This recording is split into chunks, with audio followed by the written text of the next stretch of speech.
Thank you very much. Good evening, everybody. I'd like to welcome members, officers, and members of the... Before the meeting starts, I would like to invite the committee member and scrutiny manager, James Lovegrove, congratulations on your new role, to update you on the systems being used and confirm that officers in remote attendance are present. Thank you, Chair. So I'll begin with the roll call of officers joining us remotely this evening. So have we got Steve Crowley? Yes, present. Thank you, Steve. Chris Robson. Yes, good evening, present. Thank you. Joe Dufficy. Good evening, present. Thank you. Mark Scaines. Good evening, present. Brilliant. And Anne Banner. Good evening, present. And we should have David Airy as well, who's a consultant with us. Yes, good evening, present. Thank you, David. And I think that's everyone joining us remotely. Have I missed anyone? No, great. Thank you. So speaking, if a member wishes to speak, they should use the speak button located on the microphone unit. The microphone will light up green and the chair will be alerted of your request to speak. When the chair invites you to speak, your microphone will be made live and will turn red, at which point you can speak. When requested to vote, voting will be via the yes, no, abstain buttons on your microphone unit. Details of how members voted will be shown on the screens around the room and the result will be visible on the YouTube stream. In the event of a tied vote, the chair will have the casting vote. Are there any questions before we start the meeting? No, I will now hand back to the chair. Thank you very much. Agenda item 1, apologies for absence. Apologies for absence have been received from councillors Kate Hart, Nigel Mason, Tamsin Thomas, Terry Tyler, Carol Stania, and Rajani Bakker. Are there any other apologies? Councillor Brown. Thank you, Chair. Elisa Nash. Thank you. Councillor Bloxham. Thank you. We have Councillor Cowell, Weeks, Green, Moody, and Barnard, and Councillor Derbyshire will be a tad late this evening. No problem. Thank you very much, Councillor Bloxham. Agenda item 2, minutes of the 22nd of September, the 8th of November, and the 19th of December 2022. I propose that we take as read and approve as true record the public part 1 minutes of the meetings of the council held on those dates. Can I please have a seconder? Councillor Dennis Harburg. Yeah, happy to second, Chair. Thank you. Are there any comments on the minutes? No, in that case, can I take it to the vote, please?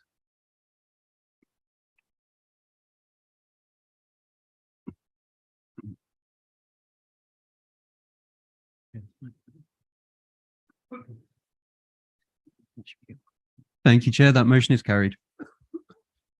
Thank you very much. Agenda item 3, notification of other business. There's been no other business advised. Item 4, Chair's announcements. Audio recording. In accordance with council policy, this meeting is being audio recorded as well as filmed. The recordings will be available to view on the council's website and YouTube channels after the meeting has ended. Climate emergency. Members are reminded that this council has declared a climate emergency. This is a serious decision and means that as this is an emergency, all of us, officers and members, have that in mind as we carry out our various roles and tasks for the benefit of our district. Declaration of interest. Members are reminded to make declarations of interest before an item. A detailed reminder about this is set out under Chair's announcements on the agenda.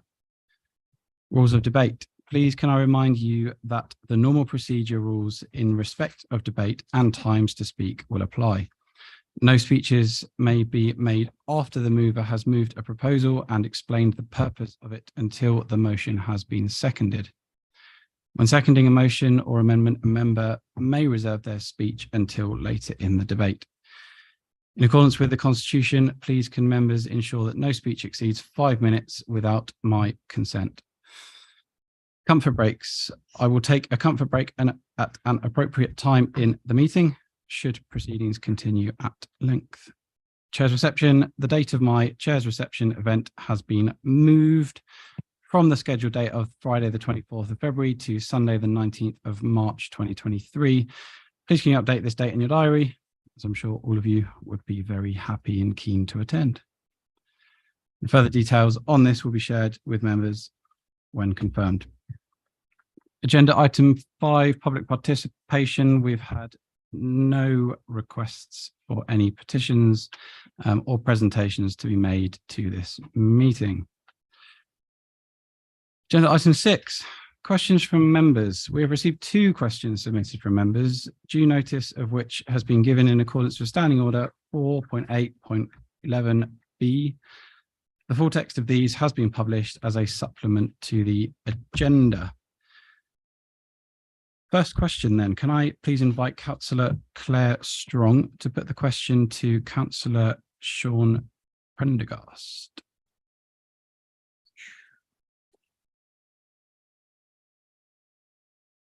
Thank you, Chairman. Sorry, I was just going into the papers because I was in the wrong set. Yes, I'm sure Cabinet members will remember that I attended their Cabinet meeting on Tuesday, the 13th of December, where the Cabinet approved to award 150,000 of the Council's homeless prevention grant to Keystone Housing to offset the Department of Work and Pensions housing benefit subsidy loss, as the Council cannot recoup the full cost of the housing benefit. At the meeting, I believe I heard, and I did check it on the recording, that Councillor Prendergast said that he would look at the options to reduce this loss. So I'd like to ask, what ideas, options has Councillor Prendergast found, and how much will this reduce the loss? Thanks, Councillor Strong. Councillor Prendergast, do you have a response? Thank you, Chair, and thank you, Councillor Strong, for your question. One of the Council's responsibilities is the management of housing benefit and subsidy loss. For costs that remain within the local authority, this is a technical and financial challenge for all local authorities, and is widely recognised the system is in need of government reform. Even though staff seek to maximise the amount of claimed from the DWP, it is worth explaining that we as a council already incur a subsidy loss where we have to place people in hotels. It appears this has cost the council over 500,000 in the last 2 years. However, after consultation with subsidy auditors, we are able to use a higher rate, which will increase the amount reclaimable from the DWP, and this is currently being reassessed. Thankfully, the overall cost has also been reduced slightly by the use of some government homelessness grants. But in terms of reducing this in general terms, and as you would expect from a council that puts homeless prevention at the forefront of its housing objectives, the housing team will only ever turn to hotel use as a last resort. And where possible, we aim to place people in supported and stable accommodation that provides a platform for eventual resettlement into independent accommodation. With this in mind, the subsidy loss amount for Key Stage, the end of December 2022, is around 40,000. Hence, a proposal to cover this DWP shortfall via the use of homelessness prevention grant. This will increase further to the end of March 2023. However, the amount is influenced by the number of residents. You will note that the subsidy loss for housing benefit claims from Key Stage residents is less than those placed in hotels.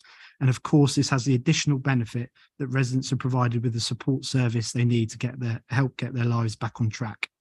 We are in regular dialogue with Key Stage, and I can confirm that they are looking at their corporate structure with a view to examining the possibility of obtaining the status of a private registered social housing provider. And they will be reviewing this with the regulator of social housing, which may eliminate subsidy loss going forward. Thank you, Chair. Thanks very much, Councillor Prendergast. Councillor Strong, do you have a supplementary question? Yes, well, obviously my question was particularly aimed at the investment that had gone to Key Stage.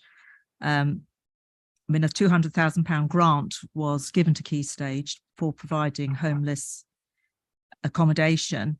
And in the report that we had when this went to scrutiny, it did actually state that there was a risk from the council's investment that it might not deliver on expected benefits. I just would be like to know that at the point at which that this in the Key Stage was commissioned to provide the homeless accommodation, was it known that there was likely to be this subsidy loss? And if so, when I looked and reviewed the papers, I couldn't actually find anything in the financial that actually addressed that this could be an ongoing issue. Thank you, Councillor Strong. Councillor Prendergast, if you could reply, please. Yeah, thank you, Chair. So firstly, it's not unusual As alluded to in the previous answer, this is a problem a lot of local authorities face, and it's something that the government needs to tackle to ensure local authorities don't have to be reliant on grants to cover this loss. At the time Key Stage took on the building, we were in urgent need of this type of accommodation, and to be perfectly frank, we still are. It's worth explaining that Key Stage are a community interest company who are experienced in providing intensive support for people with complex needs, and currently deliver similar schemes in Luton and Northampton. Having spoken directly to residents myself who are now living in the accommodation, I can tell you firsthand how crucial these types of schemes are. And if we have any hope of ending homelessness crisis, then we need to have these schemes. And I would invite Councillor Strong to come and visit the scheme and speak with the hardworking staff and also residents who live there. It will give you a great insight into the type of support that is provided to some of the most vulnerable in our society. We've adjusted all of our hotel claims this financial year, and therefore the subsidy loss will significantly decrease. But as I said, the real key is going to be with Key Stage amending their corporate structure to look at becoming a registered social provider. That will all but eliminate the subsidy loss. But you can see the benefits that this type of accommodation provides to our residents who are North Herts residents. Thank you very much, Councillor Prendergast. We'll now move on to the second question that has been submitted. So can I please invite Councillor Ian Moody to put their question to Councillor Ruth Brown. Councillor Ian Moody is not here, but on a point of order, Councillor Claire Strong.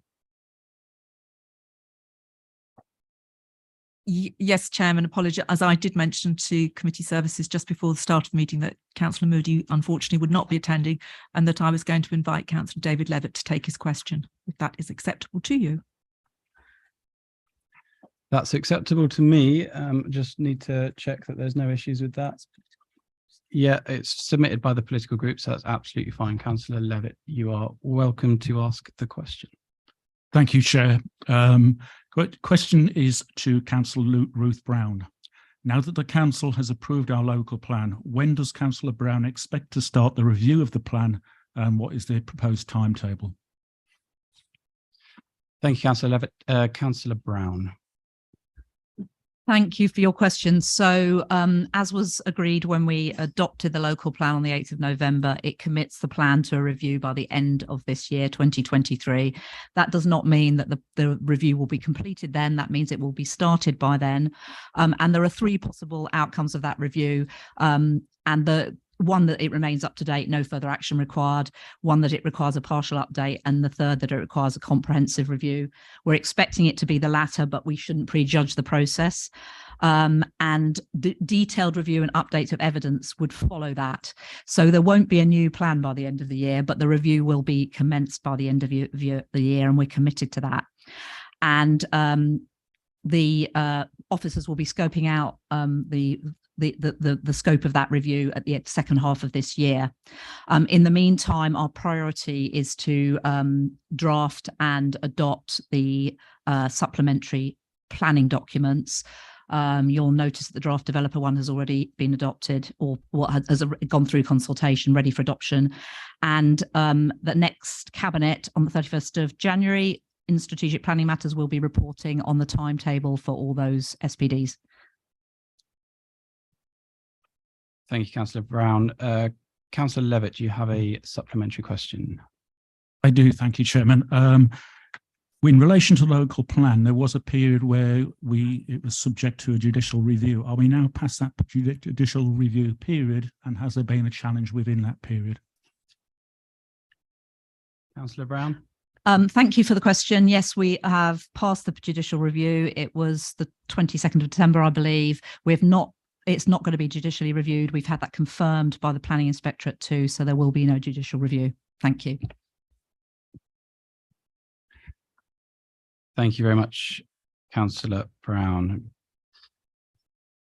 Moving on to agenda item 7, notice of motions. We received 2 motions to consider, due notice of which have been given in accordance with Standing Order 4.8.12, including the first one, which is on proportional representation. An amended version of this motion was submitted as per Standing Order 4.8.12H.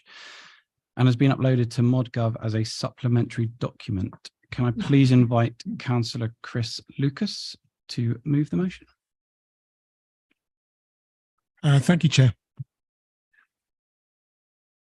There's been a long history of people calling for electoral reform in our country, because when you look at our archaic electoral system known as first past the post, or FPTP, most objective, dispassionate, fair-minded people will see that it's not fit for purpose. It is not fit for purpose because it means that votes do not have equal weight, and therefore many votes are wasted. FPTP either assumes that A, voters entirely prefer one candidate over all others, or B, forces voters to vote tactically for the candidate that is likely to beat the candidate they do not want to win.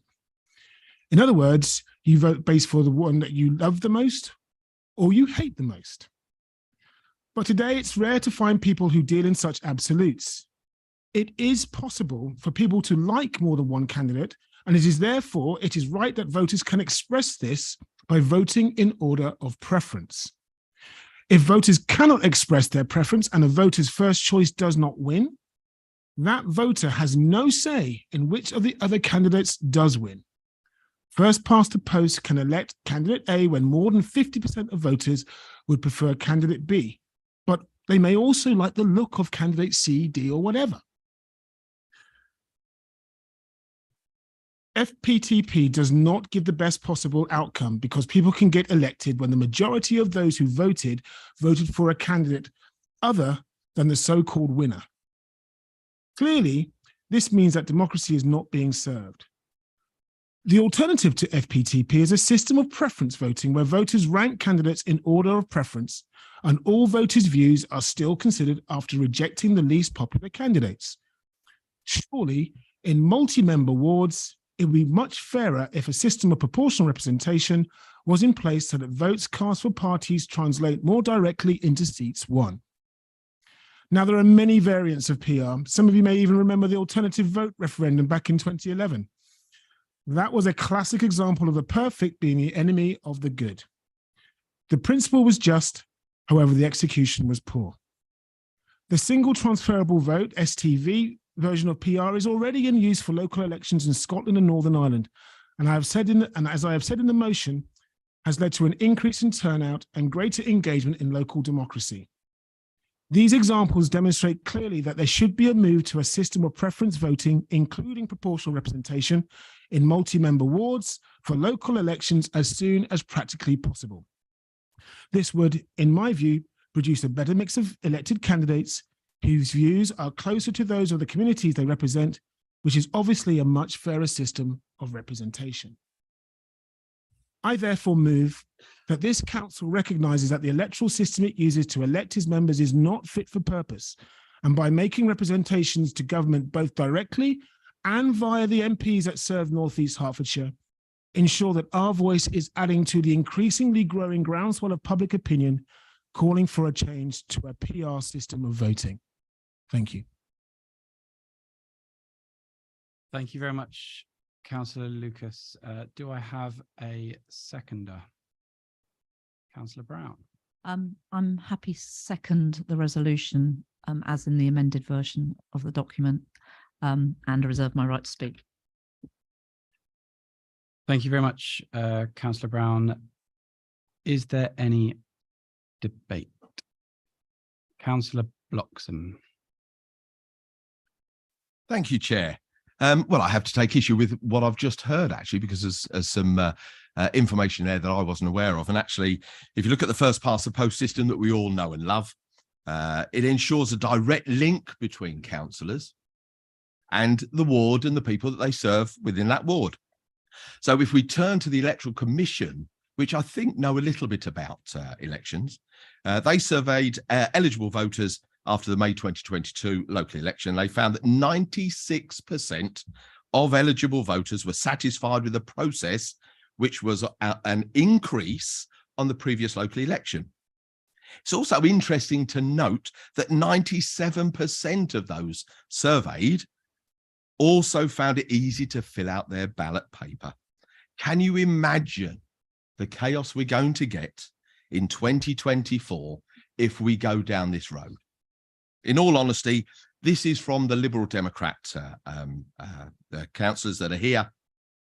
And if they think that they're going to get elected from using proportional representation, well, they've got about as much hope as they did when David Steele asked for their party conference delegates to go back to their constituencies and prepare for government. Thank you. Oh. Thank you very much, Councillor Bloxham. I assume by that you are referring to the people who are not yet elected, but I will come to Councillor Dennis Harburg. Thank you very much, Chair. I shan't cast aspersions on our electorate's ability to comply with one form of voting system or another, nor will I engage in discussion and debate on the statistics and moral principles and ethics around PR.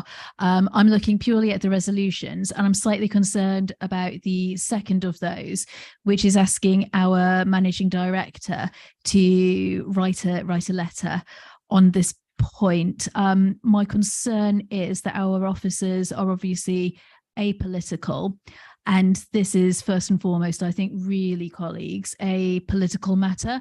So rather than instructing the managing director to write on this, what I would suggest to my colleagues is perhaps we instruct the leader of the council, i.e. me, to write and send the appropriate letter, which I will do so gladly, especially given the Labour Party's finally confirmed position on proportional representation.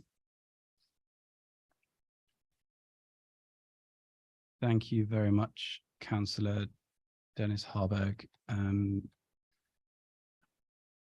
Councillor Lucas and Councillor Brown, before we carry on with the rest of the debate, would you like to accept that as amended, or would you like to continue with the debate and cover that at the end? I will carry on. Councillor Albert. Thanks, Chair. I mean, I wasn't going to speak in the debate, but you know, I can never resist the opportunity, and I can never resist the opportunity when Councillor Bloxham speaks. And let me warn him, I will be political when we come to the budget debate in a month's time. But this isn't just from Liberal Democrat councillors. I've been a supporter as a Labour member. And as a voter for more than 40 years, I'm proud to support a proportional representation. It is a fairer system. I do not think that our electors in Scotland and Wales, and indeed in many other parts of the world, find trouble in actually ranking candidates in preference order. I do not think that is something that actually is causes them a problem. And actually, I think if the Electoral Commission had asked them that question, I think the overwhelming majority of people would actually support having that kind of choice when we come to local elections or indeed national elections. So I think there might be some words in the motion that I would like to see changed, or I could disagree with. I do support the principle. I do support the actual recommendations and the resolutions that are set out in the amended version. I'm more than happy to vote for Councillor Lucas's motion as proposed. Thank you very much, Councillor Albert. I assume, again, by that, I'm making a couple of assumptions already, that you mean as amended in accordance with what has been proposed in the supplementary item. Nodding your head, thank you very much. Councillor Morris. Thank you. Didn't realise I was ahead of the queue. Thank you, Chairman. I Googled proportional representation. I'll just summarise what I found. It says it's usually a device for minority and often unpopular political parties to try and gain power. It usually produces weak coalitions and can result in indecision, poor compromises, and legislative paralysis. It reduces accountability to the public and can weaken the link between constituents and their elected representatives. Because of its complexity, it can also put voters off voting. Generally, I think it's a bad idea. Thank you, Chairman. Thank you very much, Councillor Morris. Councillor Collins. Thank you, Chair. And this is one, actually, Chair, is regards you personally and your political career today, which has been excellent. It surprises me that particularly the Conservative group seem to find the whole concept of proportional representation in Hertfordshire a very difficult concept to understand, considering I suspect that most of them have actually used it in recent years. The Hertfordshire Police and Crime Commissioner elections are run on a proportional system. We already have such a system in Hertfordshire, and it works just fine. It's not complicated. Unfortunately, it looks like the Conservative Party are moving away from it because it makes them less likely to win. So perhaps that's what Councillor Morris was referring to. And then the other point I would just like to make on this is just a reference to a previous motion that's passed in this chamber a few years back. And actually the managing director, or as chief executive as it then was asked to write if there was any major change to the electoral system in North Hertfordshire that we, as the council, the chief executive and then leader of the council, would write to the relevant members of parliament to request a fairer voting system. That was a motion that's already in force in this council. So we already have a precedent that the chief executive or managing director would be willing to write that letter. Thank you very much, Councillor Collins. Councillor Thake. Yes, thank you, Chairman. I'm intrigued, I have to be honest with you. Now, I heard you very clearly enunciate that this was under one of our standing orders, but for the life of me, I really can't understand why a national policy change is business of this council. But notwithstanding, the motion has been put. We are very strong in local government, or should be, on equalities. So I wonder, will we have on these ballot papers, if this motion is passed and subsequently the incumbent government decide to make this change, a line on the ballot paper which allows those who often spoil their papers by writing none of the above on it. Otherwise, how are we going to be equal? That said, Chairman, a serious point. We are sadly in a by-election situation. We have Purdah, and whatever the outcome of this, I sincerely hope that we will hold the hand of whoever is selected to make these communications, assuming that this is passed, until that period is over. Thank you very much, Councillor Thake. Councillor Jarvis. Thank you, Chair. I was interested by Councillor Morris saying that PR is supported by unpopular parties and results in weak government, probably with frequent changes of leader and cabinet ministers that are only in office for a few days or weeks. I therefore confidently expect the Conservative Party to be wholeheartedly in favour of proportional representation very soon. Thank you, Councillor Jarvis. Councillor Davies. Thank you, Chair. I got a bit of deja vu myself with this one, and realised that my mind was cast back to a motion we passed in August 2020 regarding the council's support for a move to unitary authorities. And having just checked the wording, I don't think that particular motion mentions the managing director either way. So it must be a different one Councillor Collins is thinking of. There's a lot of this about. The motion I was remembering says, this council believes that with any change to the current local government structure must be carried through in the interest of residents of North Hertfordshire. Furthermore, to ensure adequate representation of the electorate, this council believes that any changes to the current arrangements, a more representative voting system should be introduced. It goes on to say, council instructs officers and the leader and deputy leader of the council to work with other authorities to investigate all options and to seek the views of residents. Now, it strikes me that this previous motion is supporting a move to a proportional system in general and states that public opinion would be gauged on this, potentially so that a preferred system could be down selected. May I ask, has this work been done? If so, I'd very much enjoy seeing the report on it. And if not, then today's motion feels premature. It does strike me as particularly ironic that on a subject about better representing the people, the council would promise to consult the public and then potentially renege and decide we know best. Thank you very much, Councillor Davies. Councillor Allen. Thank you, Chair. Councillor Lucas, I think this generally is a very good representation. I really want to see proportional representation come in. However, you're asking an apolitical person to make a political statement. I can't support it unless you change the wording. Thank you, Councillor Allen. Councillor Munser. Very much, Chairman. And I must say, when I was reading through the papers for this evening, I was quite surprised. And I was surprised because the Liberal Democrats have decided that, you know what, the most important issue to discuss this evening, it's not the cost of living, but it's electoral reform. It's just like Sir Keir Starmer and the Labour Party proposing constitutional proposals, absolutely ridiculous proposals, without actual policies to deal with the day-to-day issues that people care about. It just highlights how out of touch they really are.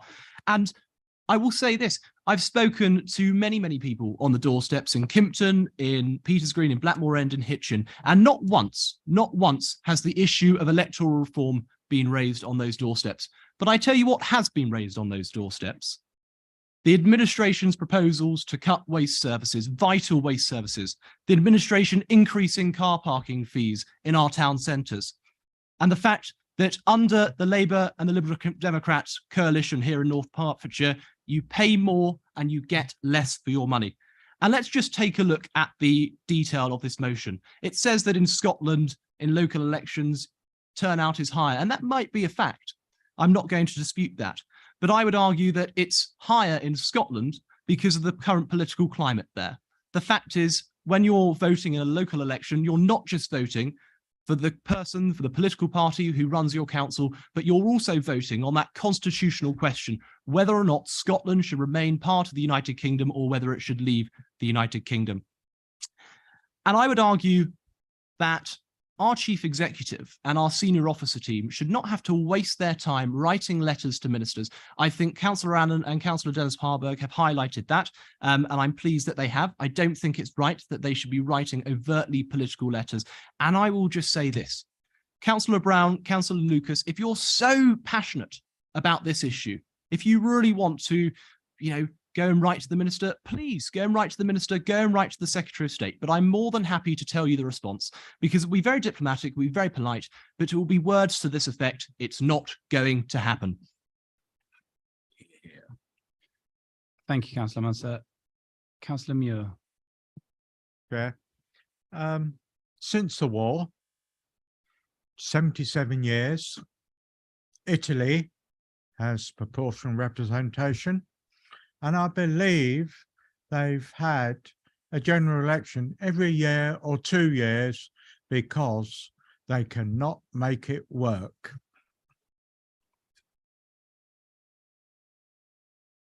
Thank you, Councillor Muir.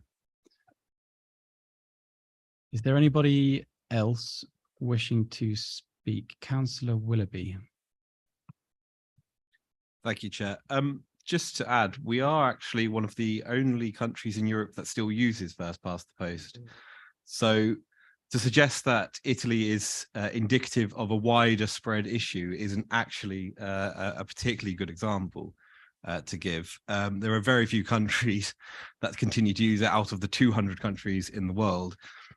First past the post. I don't really understand why you think that we are doing better in our electoral system based on, as has been indicated by several members now, the lackluster political situation that our country has faced with 3 prime ministers in 1 year.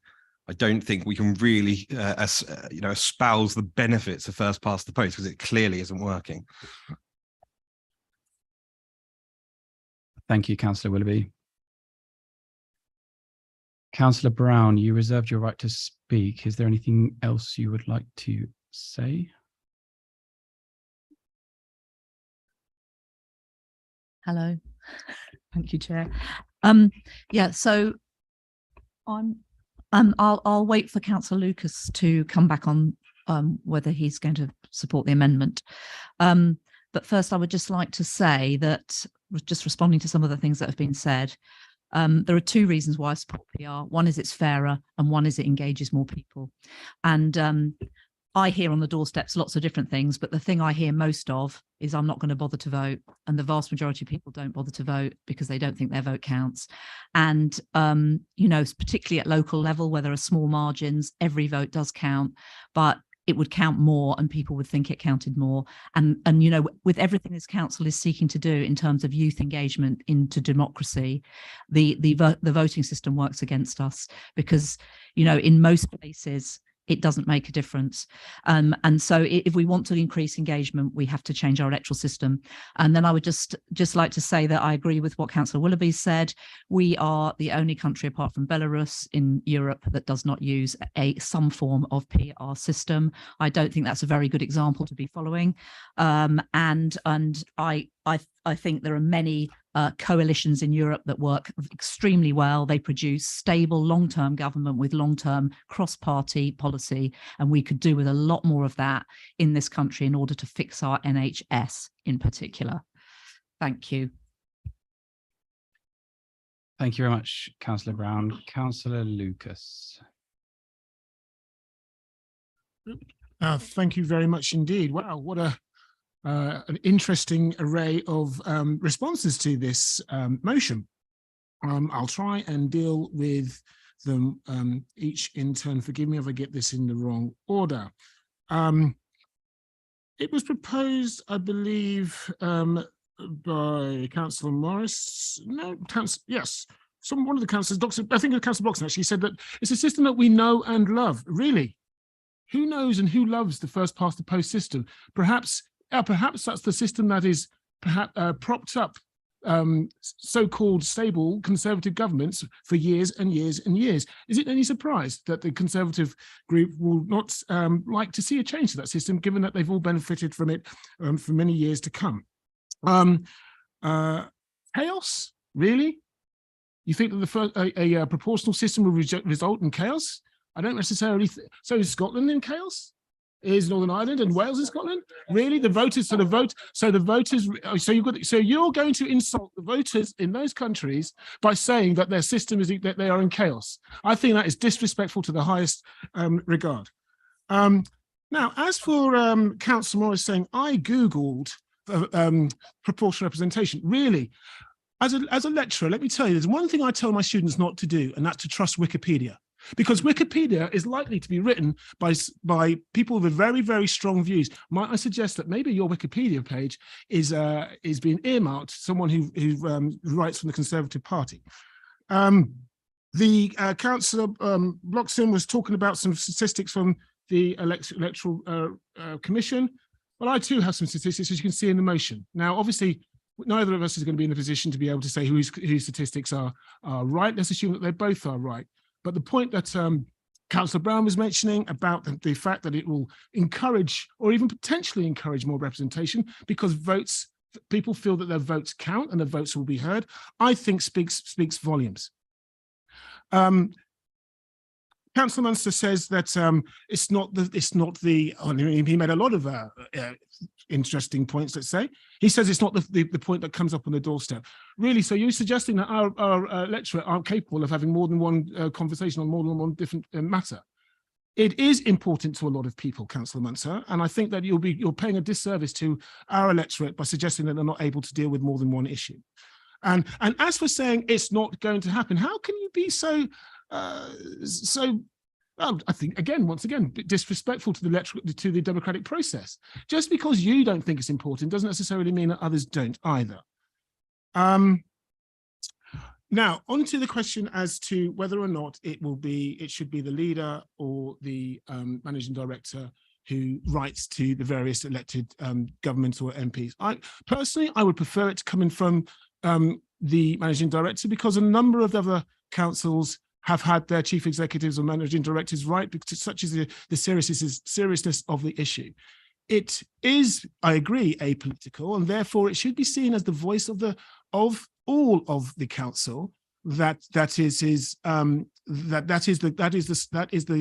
the opinion of the council, and therefore it should come from an officer rather than an elected official. However, I'm more than happy to accept the amendment that it come from the leader in order to make sure that this happens, such as the seriousness of seriousness of this matter.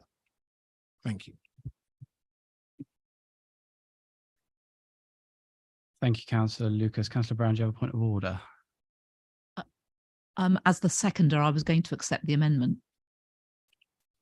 That's absolutely fine. So that therefore means that we will be voting on the motion with the wording changed from instruct the managing director to write to North Hertfordshire District Council's 3 MPs to instruct the leader of the council to write to North Hertfordshire District Council's 3 MPs. Is that noted? Yes, getting some nods. Brilliant. If we could then move to the vote, please.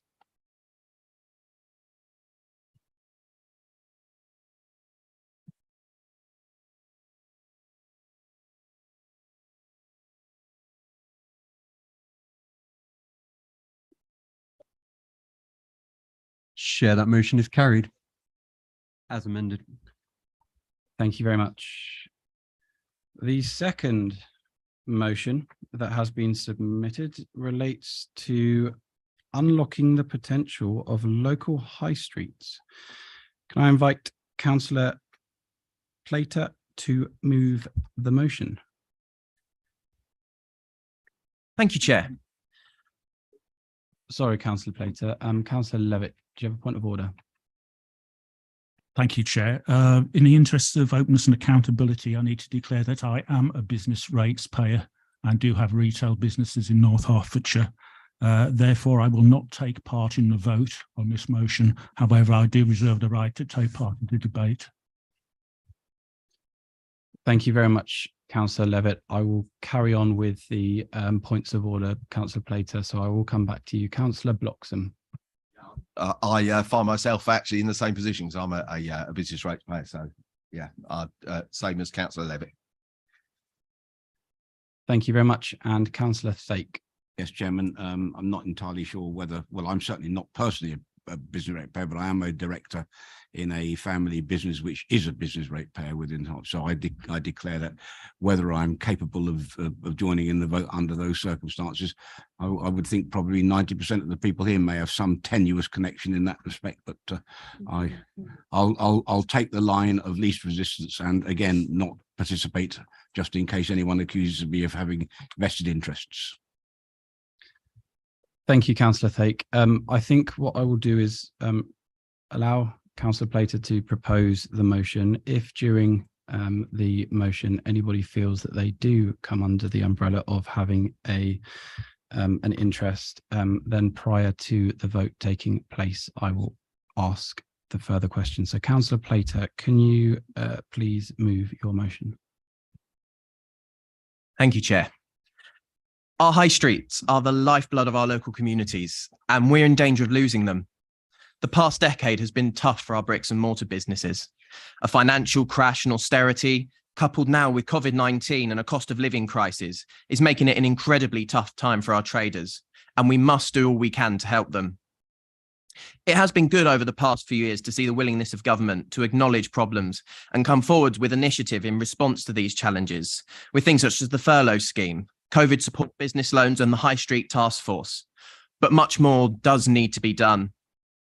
Our broken tax framework puts bricks and mortar on the back foot, while global giants don't pay their fair share. Amazon's core UK division was handed a tax credit of just over £1 million in 2021 by HMRC, despite the online retailer's profits soaring by almost 60%. Shell has paid zero windfall tax in the UK in 2022, despite making record global profits of nearly £26 billion. Our banking system doesn't serve our high streets either, with bank branch closures, which reduce footfall into our town centres and make it harder for small businesses to cash up at the end of the day, whilst the financial system consistently fails to lend to SMEs and cooperatives looking for the funds to start up and grow. I'm proud to say, as an administration, we've been working hard to support our high streets in North Hertfordshire. We've been having open conversations with residents and business owners across our district about their needs for the future through townwide surveys and our cabinet panels. We've put planning directions across our town centres to make sure that anybody seeking to convert retail and office space into housing must seek planning permission, and these can't be snuck through on the sly by someone seeking to make a quick buck at the expense of our residents. In the previous year, we've allocated over £80,000 to projects aiding in the recovery of our town centres, and we're already planning for over £650,000 worth of spending in the next 2 years, targeted at the places in our district that need it the most. But as a local council, we are limited in the scope of our actions by national government.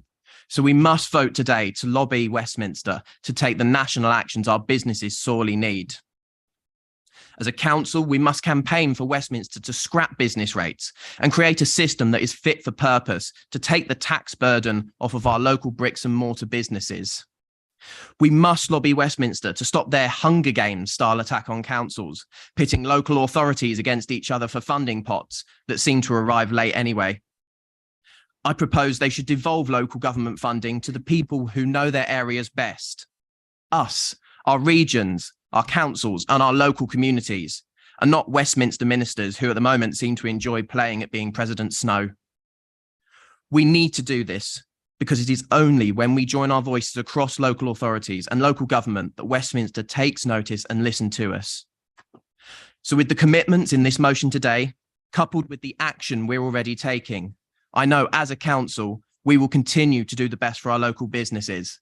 And I urge all members here in the chamber with us this evening to support this motion, and in doing so, support the work of the council with businesses across our district.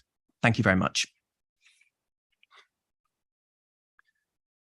Thank you, Councillor Plater. Before I call on a seconder, coming back to the issue that we had in the last motion, the first resolution is that the council resolves to write to the government. Is there a particular person that you want to write the letter?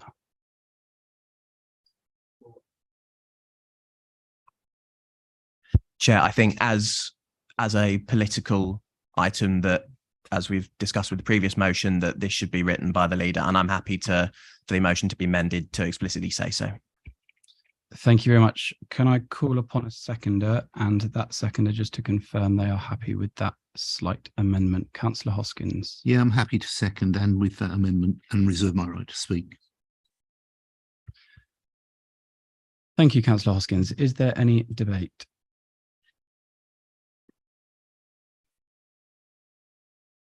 Councillor Hinchliffe.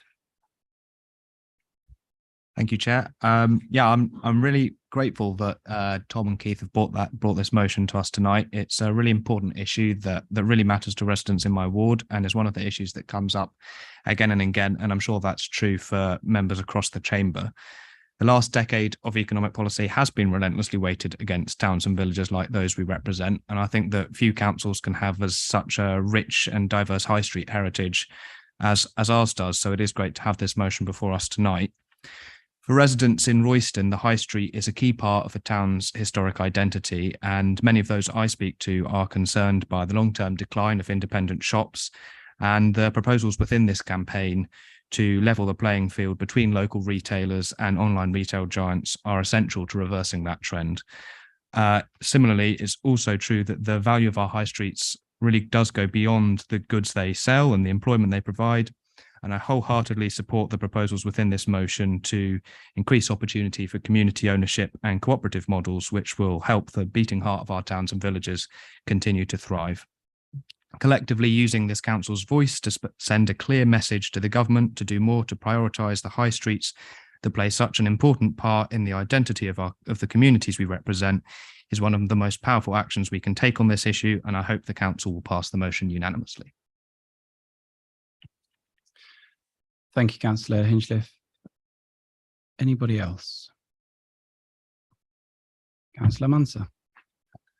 Thank you very much, Chair. The fact is we're very, very lucky here in North Hertfordshire and Hertfordshire as a whole to have such thriving and vibrant high streets and town centres. And I'm really, really pleased that the government, the Conservative government, has been delivering for businesses during this incredibly tough time.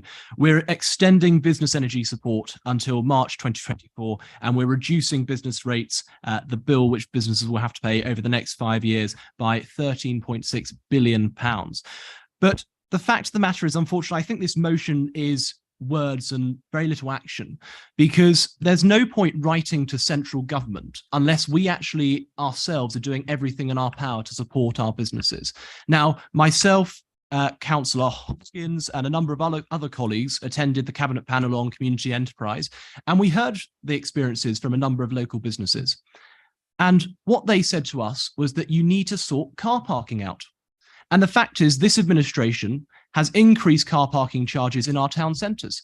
Now, that's obviously going to have an impact on footfall. And if we don't have enough footfall in our town centres, that's bad for business. So I hope with the upcoming budget next month that colleagues from the administration will take inspiration from the Conservative manifesto last year and freeze car parking rates, or at least do something to make sure that we're supporting our local businesses during this very, very difficult time. Well done. Councillor Albert. Well, thanks, Chair, and I always enjoy Councillor Munson's contributions. I always enjoy Councillor Munson's occasional visits to Hitchin, and we're always happy to welcome and show him around the town of Hitchin to show what a thriving town Hitchin is under this joint administration. This joint administration has made significant progress in actually sorting out some of the shambles left by the previous Conservative administration. We now have a thriving town hall and museum thanks to this joint administration. We're beginning to sort out, as you'll hear later on, we'll begin to sort out the problems of Churchgate and the Churchgate problems left for more than 20 years, 30 years by the previous administration. And in terms, colleagues, I think over the pandemic, this administration spent many millions of pounds supporting our towns with bespoke discretionary schemes. Yes, money we received from government, but we designed those schemes to actually benefit our towns and the businesses within them, to support our taxi drivers, supporting, for example, our travel agents, who are actually going through particularly hard times. These were companies and businesses not actually that the Conservative administration, the Conservative government are actually suggesting us to help. That's what the difference that this joint administration has made, and I hope that Councillor Munson, when he pays his occasional visit to Hitchin, will actually do listen to what the community is saying. And what the community is saying is that actually that a Labour and Liberal Democrat joint administration of North Herts has benefited our communities and will do so in the coming years, as will be shown, I suspect, not only in May but on February the 9th as well. Thank you very much, Councillor Albert. Councillor Levitt, before I come to you, you declared an interest at the beginning. On the basis of the interest you declared, I'm going to ask the monitoring officer for her opinion on you speaking. I was just going to concur that in terms of business ratepayers generally, all potentially would be affected by this. So I don't perceive that there's going to be any advantage to you in particular, Councillor Levitt, more than any other. So I think you can participate in that. I think the Vice Chair was asking me about the bid, a nomination to a bid equally, because it's not a paid position. I still think you can obviously participate in this because it's a general interest thing. Thank you very much. So Councillor Levitt, I'll come to you. Thank you, Chair. I thought it might be helpful if I did speak on it as a business ratepayer, and from my personal experience. I opened my retail business 3 days before the first lockdown, not knowing that was going to happen. So I'm very, very grateful for the Conservative government for the grants I had that enabled me to survive through that period and survive since, with the business rate support, everything I've had since. And it's thanks to that Conservative government and everything they did that I'm still got it, even though I've had to put a lot of my own savings in as well on top of that. The other thing is there's a business rates reevaluation just taken place. And that's seen many retail premises in North Hertfordshire, not just Hitchin, because we talk, this is North Hertfordshire, not just Hitchin we're talking about here tonight, have actually seen a reduction in their business rates this year, which is very good news for all of us who are in retail. And on top of that, the Conservative government has also announced a 50% support on those reduced business rates for the tax year 23-24. Coming back to the motion, there's a bit on there about bringing use empty shops. I'm not sure if everybody's aware, but you can actually run a pop-up shop for 13 weeks and not have business rates liability. So if you can find an empty premises, if you're aware of an empty premises and you want to give a business a start, you can have it for 13 weeks without having a business rates liability under most circumstances. So for anybody who's interested in setting up a business or having a bash at something in the high street, that's a good way to get into it. And that's the way I started with mine as well. So I would advise anybody to keep that in mind. Also, the bids and that over the last years, I'm not a member of the bid now. I don't sit on the bid board. I am a bid member, as all of us are, because I buy business rates. But the bid has in past tried to get lists of the landlords and things as mentioned in here, and we have done it through the council as well. Landlords haven't always been that cooperative, though, in coming forward with empty premises they have available. Just a word of caution. Thank you very much, Councillor Levitt. I'm sure anybody watching the YouTube channel who wants to set up their own shop will be very grateful for that advice. So thank you for sharing. Councillor Brown. Thank you, Chair. So I wanted to respond to Councillor Munster's comments about parking and rising parking charges. At the Cabinet Transport Panel back in the autumn, we had a consultant in, and he said something very interesting. He said that throughout all his work across the country, the consistent results they get from surveys is that businesses want free parking and residents don't. And I thought that was fascinating. And it kind of concurs as well with some of the other reports I've read. So Living Street, some of you may have heard of, have done quite a lot of reports around how footfall is affected by parking and parking charges and what the spend is. And what they conclude is that the pedestrian pound is worth more than the motorist pound. And that when you pedestrianize town centres in particular and take the parking outside of the town centre, you increase footfall and you increase time spent and you increase spend. So when we raised the parking charges in the autumn, we deliberately chose to raise the 1 hour charge to try and close the gap between the shortest stay and the longer stays, to encourage people to spend longer in our town centres and therefore to spend more. We're also looking at parking on exit, which will encourage people to stay longer. And just to finally say that the Royston first bid actually supported that approach to raise the 1 hour parking charges with that objective that we get people to stay longer. And the results actually of parking usage are already saying that that is making a difference. So far from increasing parking charges in the way we have done as this administration, being a negative for our town centres, it has actually been a positive and is encouraging people to stay longer and to spend more. Thank you, Chair. Thank you, Councillor Brown. Councillor Dennis Harburg. Thank you, Chair. Well, colleagues, goodness me, heaven forbid we actually have a political debate in this chamber, hey? But actually, I think that it's good and it's right that we do discuss this, but I'd like us to take the politics out of all of these arguments, because I think actually we all agree that we should be doing everything that we can to support local businesses and to support and to improve our high streets.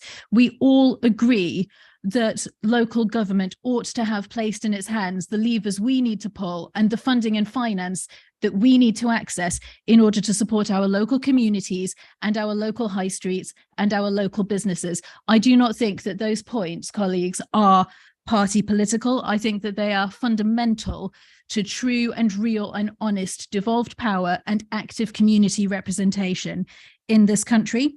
And the sad fundamental fact of the matter is, if we take inspiration from the Conservative Party manifesto, we take that power away. We enter into a bizarre Hunger Games contest where Rushmore and Richmondshire is deemed more deserving, more worthy, more needing of that regeneration and investment in its town centre than somewhere like the very wealthy and well-heeled borough of, Croydon.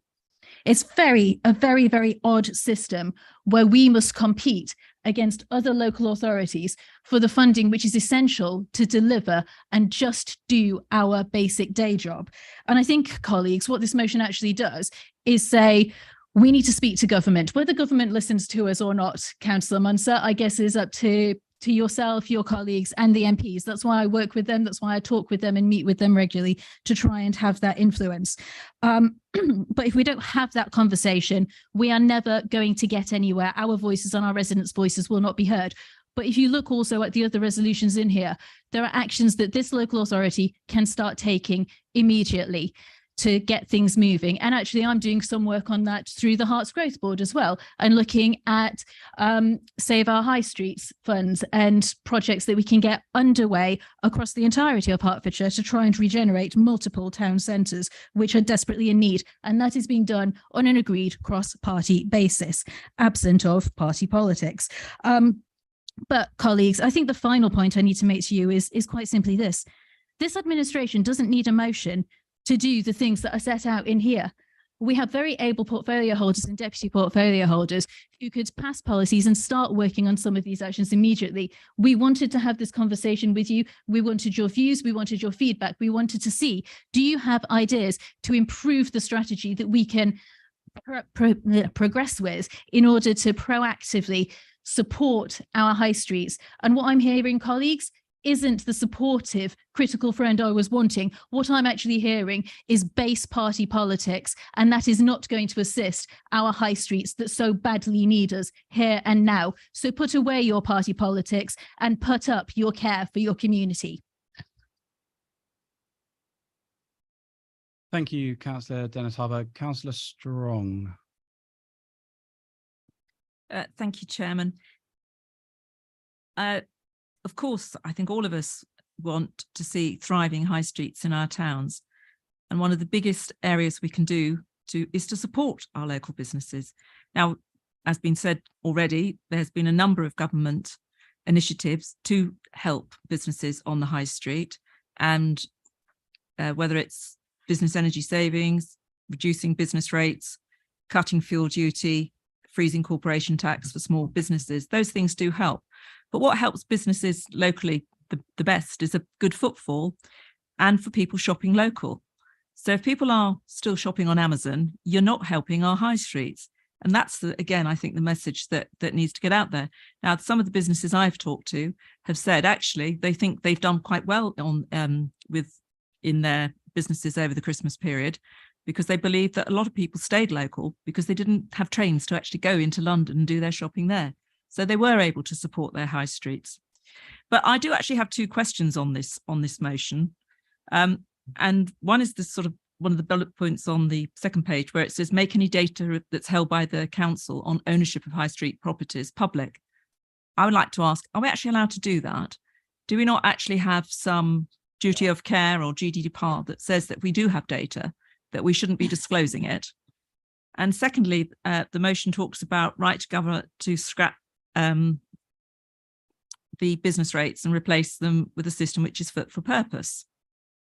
But we have no details on what the proposer of this motion actually thinks fit for purpose is. It's just something that's fit for purpose. So who is going to define what fit for purpose is and what it looks like? So if you could elaborate a little bit more on the details that you'd like to see in your fit for purpose replacement of the addition of current business rates, I'd be very interested to hear them. Thank you. Thank you very much, Councillor Strong.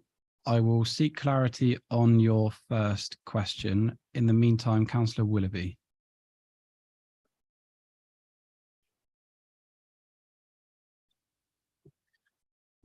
Sorry, Chair. I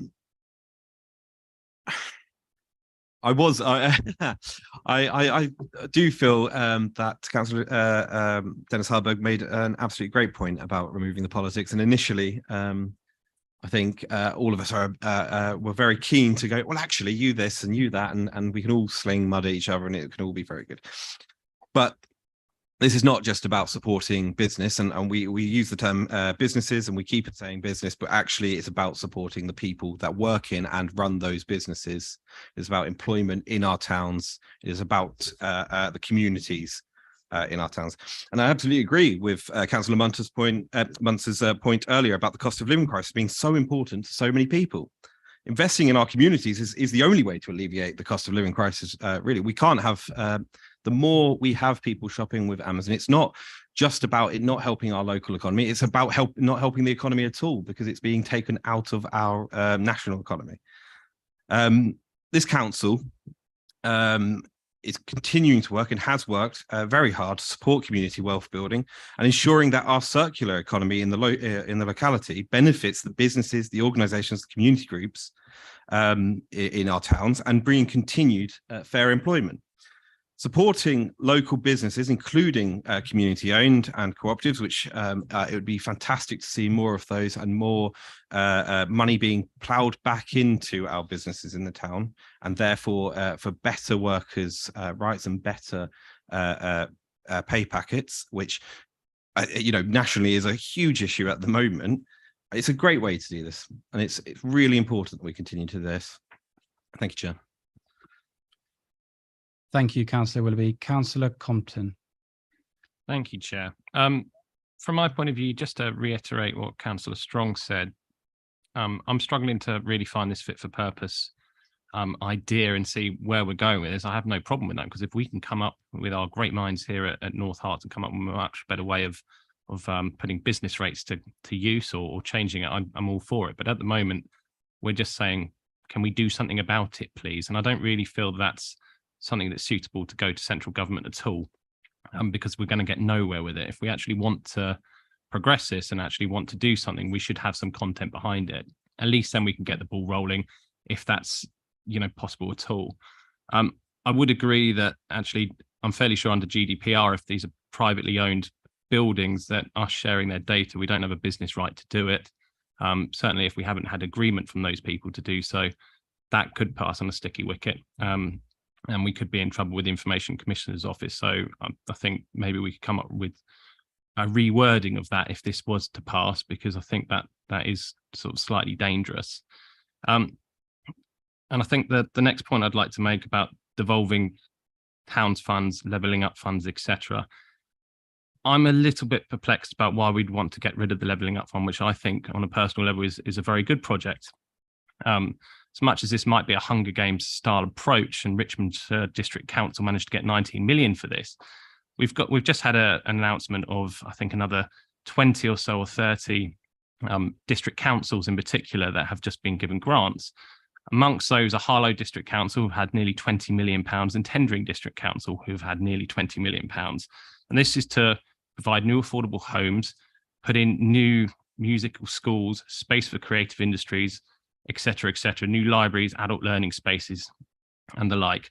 Now, I think the reason why this Hunger Games style approach has led to these two councils, who are fairly close to us in the grand scheme of things, getting £40 million, is because they actually had an idea of what they were doing with that money.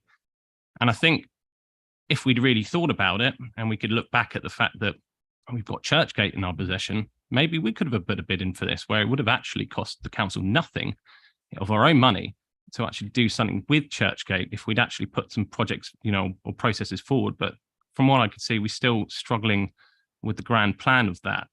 And I think maybe we could rather look at ourselves, and I agree with Councillor Dennis Harburg here, let's actually do something here. Why don't we come up with the plans and actually put in a bid for the next round of the Levelling Up Fund, where we could get some money and actually do quite well out of that, saving North Herts a lot of money, and actually meaning that we could put that money to better use. Maybe we could put that money to better use outside of Hitchin, who seem to be getting all the money at the moment, whilst other towns and other villages across North Herts seem to get nothing. That was my point. Thank you. Thank you, Councillor Compton. Before I ask for the seconder and the proposer to sum up, there was a question posed by Councillor Strong on the third resolution relating to making any data held by the council on ownership of high street properties public. I think it will hopefully be known, may not be, maybe, that on the UK government's land registry website, anybody can access the ownership details of any property held in the UK. Can I come to the monitoring officer just to give clarity on the types of data we know that we hold and what we would need to do to find out what data we do hold but don't know in this meeting? I think that's quite a long answer that you've been proposing there. I think there might be some difficulties, but obviously we'd have to look to see to what extent you could share generalized data. So we'd have to look at that. Obviously, we are obliged to have our own data on it, you know, our own properties published on our website. But to the extent to which we can share private information, we'd have to look at that. So my view in response to the question that has been posed is we either reword the resolution to say make any data which the council can reasonably share with the public on ownership of high street properties public, or we could remove it and somehow work out a way to consider communication with the land registry. I will come to Councillor Hoskins to ask if you have any further comments to make, as you reserved your right to speak while yourself and Councillor Plater consider that.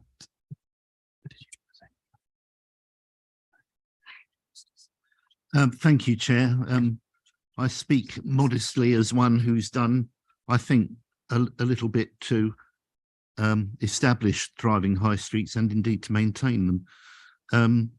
And the work we do now through the Cabinet panel, as was mentioned earlier, and the work that I do, particularly with Hitchin Bid and Royston Bid, highlights the difficulties that small businesses face. And I think what we're trying to do here is to try and express our solidarity with them. I just will comment on the point that Ruth Brown made on car park charges. I did 3 successful Business Improvement District campaigns in 2009, 2014 and 2019. And in all 3 of those, when we did the extensive survey work that must be done before you can go to the ballot on that,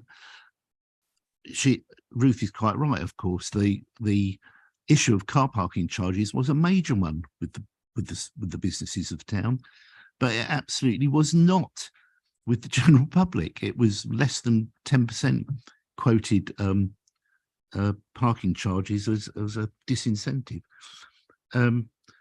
So there's a strange dichotomy there. So I do support this. I accept the point that data may be a problem, and maybe we can just suggest that we investigate how we can provide that information.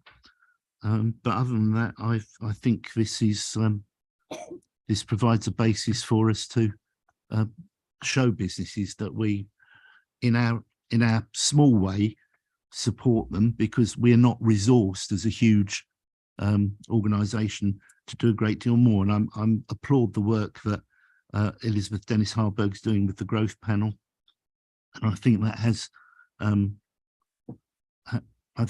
a lot of potential. And I take some points that Councillor Compton has made as well, and I think there is more that we can do in establishing projects that can be oven ready, to use that horrible phrase, for when money becomes available from central government, which invariably is time constrained. So we ought to, as an authority, look at better ways that we can apply for that. Thank you. Thank you, Councillor Hoskins. Councillor Plater, before I do ask you to sum up, could you please clarify what you wish to do with the third resolution in order to make sure that it is legal. Thank you, Chair. I'm happy to go with your proposed wording of what is reasonably allowed. I think it's important that we keep the proposal in there, but obviously we don't as a council want to do anything that will basically be illegal or breach privacy rights where we're not allowed. So I'm happy to make that change. Thank you, Councillor Plater. Councillor Hoskins, you happy with that amendment? Now, I can't remember exactly what I said. So if that hasn't been noted down, we are recording the meeting. So please do make that the motion. Obviously, we're going to have to vote on it. So did anyone remember exactly what I said? No. If not, can we recount that while Councillor Plater provides us his summary? Chair, I believe the phrase was to distribute the data that we are reasonably allowed to do so, was the phrase that you used. Just to answer some of the questions that have been put forward by members, I'd like to agree with Councillor Levitt actually that reduced business rates and any help for business is a good thing to see, and I'm sure that all businesses are grateful for that. But unfortunately, I just don't think they go far enough. And I'm sure that all of our local business owners would welcome a model that sees global giants who pay very minimal tax in the UK footing the tax bill to help them run their local businesses rather than the other way round. I'd also like to respond to Councillor Munzer and his parking charges and maybe suggest that he should tell his friends in high places that if they want to see low parking charges, they should put real money into local government rather than the starving of £15 billion from the core funding of councils in England by central government since 2010. And the fact that even with the pots of funding, the Levelling Up Fund, the Shared Prosperity Fund and the Towns Fund, that only eight local authority areas out of the 151 in England have not experienced real terms cuts since 2018. I'm sure as a local representative, somebody who is a proud member of this council and explicitly came onto this council to serve the residents of Kimpton, he can certainly back this motion. As far as with Councillor Strong's question, as far as I'm concerned, fit for purpose, as I've said before, and as the motion says, means that the tax burden is carried by companies who can afford it and not put at the feet of our local businesses. However, as Councillor Strong and Councillor Compton and others have mentioned, I certainly would be happy to work cross-party across the chamber to come up with a proposal that they could send to their ministerial friends in national government. Maybe it'll even be known as the North Herts legislation going forward. And I welcome the cross-party working that I think is a real tenet of local government. I'd also just like to end on the point of devolving these funds to regions and nations, that the announcement today, whilst obviously welcomed by those that received the funding, was in fact late because, funnily enough, the Conservative Party was squabbling over their third leader of the year. Devolving these funds would allow us to work collaboratively with our friends, with our regional friends and our friends in local government across Hertfordshire to deliver the funding on time and to the places that need this funding and not just those that have Robert Jenrick on speed dial. Thank you very much. Thank you, Councillor Plater. Councillor Plater has summed up. So Councillor Tandy, is it a point of order? No. Okay, I'm afraid the debate has concluded. So we will therefore move to the vote. The wording we have retrieved for the third proposal is as follows. Make any data that the council can lawfully make public on ownership of high street properties public and in an accessible format. Blah, blah, blah. Okay, so we will therefore move to the vote.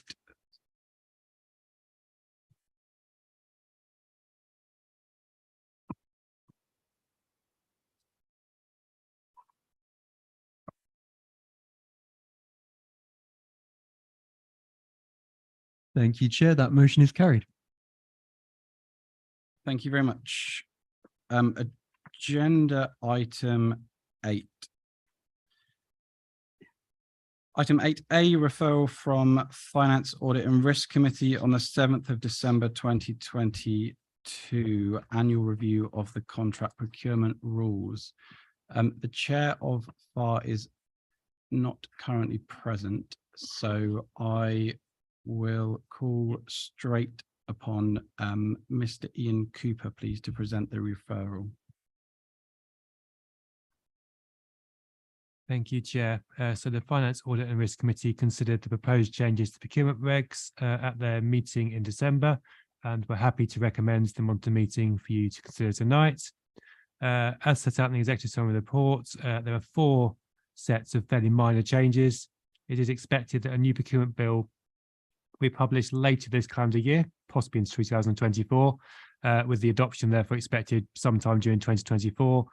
So on that basis, we're expecting a more major change to procurement rules around this time next year. As set out in the report, most of the changes are around making things clearer, and there are no significant changes to any of the current rules or their policies contained within them. When the report was presented to the committee, which is done by myself, I stated that the focus of the procurement team in the coming year was around helping managers who are carrying out these procurement rules to make them easier to follow and to deliver the procurement rules in practice. So that is kind of what's set out in the report and the referral from the Finance Audit and Risk Committee. If there are any questions on the report, I'm happy to answer them. Thank you very much. Are there any questions before we move on to the proposal? Councillor Compton, you have a question? Thank you, Chair. Thanks for that update, Ian. I think it was really useful, actually. I think the changes from my side are actually fairly straightforward and quite clear, so thank you. One question I did have was around the new procurement bill, which obviously has gone through the House of Lords now. I'm expecting it to be published in June, so nothing's really going to change for the council until sort of January next year, I imagine, but it could come well before this time next year. If it does come early, I don't really know if it's a question I could ask, but is there any way we could put something in about procurement strategies in and around the time that the implementation changes? Because what you might find is as we go out to procure, the legislation is changing and we might need to procure something a little bit more quickly, or actually put the brakes on a procurement based on the new legislation if we want to go through the new regs. I didn't really see anything, so I was just wondering if we could maybe get something added to that, around that, just to sort of make sure we're a little bit more forward thinking on that, and maybe that go back to FAR or scrutiny just for approval later in the year if that's acceptable. But everything else and all the changes made I thought were really good. Thank you for your question, Councillor Compton. Ian, come back to you, please. Thank you, Chair. So where procurements have commenced in advance of the new rules becoming law, because we can follow the current rules and the current procurement bills. So in most cases, you'll probably continue on doing that rather than pausing procurements, particularly at the moment where prices go up and up and up, the longer you delay a procurement. So I think in general, we would adopt that approach, but happy to consider through Finance Audit and Risk Committee our approach to kind of procurement in more general terms, and maybe a paper to FAR partway through next sort of civic year on those kind of topics are probably the best way to take that forward. Thank you very much. Councillor Compton, did you have a second? Just follow up. Thanks, Ian. I thought you were on screen earlier. Sorry, I was looking straight ahead. One of the things that I think might be useful then, if you are looking to go and procure it, as soon as possible, rather than looking for the new legislation, might be to publish a number of PIN notices in advance to make sure that the procurement process has started on a number of projects. Is it possible if we could have a look at our forward plan then and publish a number of PIN notices just to make sure that we can go out as soon as possible under the current regs? That might also be useful for us to then be able to advertise it to North Wales businesses and let them know that actually there is a number of contract opportunities out there for them. We can make a big thing of it. Thanks, Councillor Compton. Ian Cooper. As officers, we do have regular contract procurement groups, and we do keep a good eye on our procurement pipeline about what's coming forward. So we'll take that forward to the group to look at that. Thank you very much. Councillor Strong, do you have a question? Yes, I did have a question. I have to confess that I'm not overly familiar with the contract procurement rules of the council, but I know there are people in this chamber that are. And I just wanted to understand, and in the previous motion, we were talking about supporting local businesses. Do we have a preference in our contract procurement rules for using local businesses when we are? And if so, sort of how successful are we always keeping the work and that around and local? Thank you, Councillor Strong. Ian Cooper. Yes, we do indeed have a go local policy, which now applies to procurements under £100,000. We will look to procure locally where we can. In terms of current stats, I haven't got to hand, but I do know that in terms of number of contracts let to local businesses, local companies, it is increasing. For the larger contracts, it's always been quite difficult for those to be awarded locally.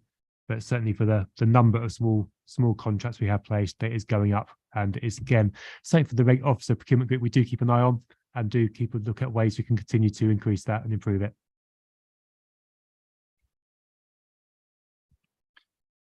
Thank you very much. The proposal is that council considers the proposed changes and recommends their adoption to full council, and the proposed changes to the contract procurement rules. Do I have a proposer?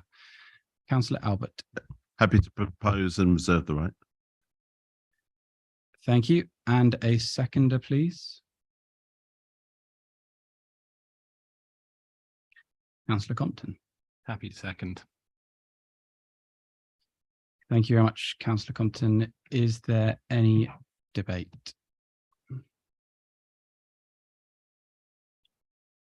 No. Councillor Albert, anything to say? No. We will then move to the vote, please.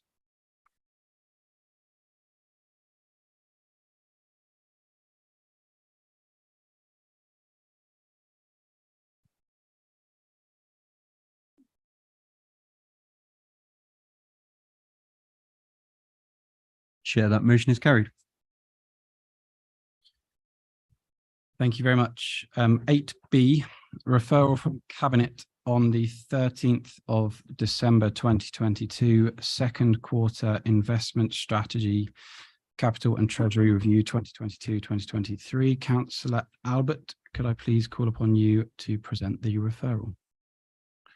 Cheers. Thanks, Chair. And obviously we're the referral here is specifically around the Treasury management work that for 22-23. The council invests its surplus cash in accordance with the investment strategy. The surplus cash is made up of capital funding balances, revenue general fund balance, revenue reserve and provision balances, and variations in cash due to the timing of receipts and payments. During the first 6 months, the council had an average balance of 59 million, and this was invested in accordance with the Treasury and prudential indicators as set out in the Treasury management strategy. During the quarter, the council also had higher than usual cash balances due to the various grant funding that we had received. Every effort, though, has been made to pass the money on as quickly as possible, but there has been some delay between receipt and payment. In the period, the council has also generated just over 0.3 million of interest during the first 6 months. the average interest rate on all outstanding investments at the 30th of September was 2.16. In June, it was 0.77%.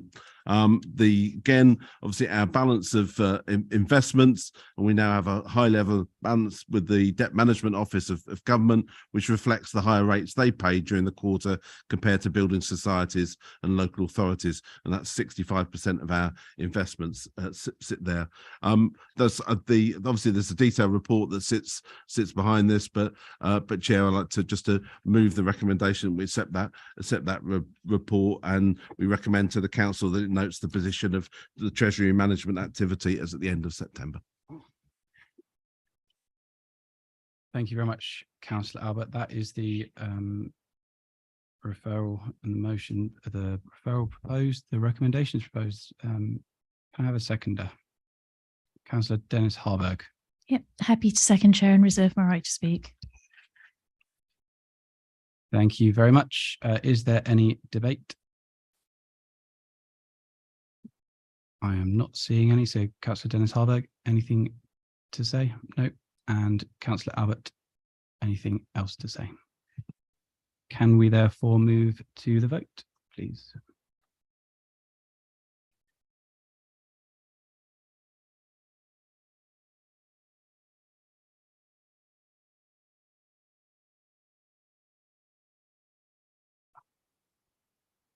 Chair, that motion is carried.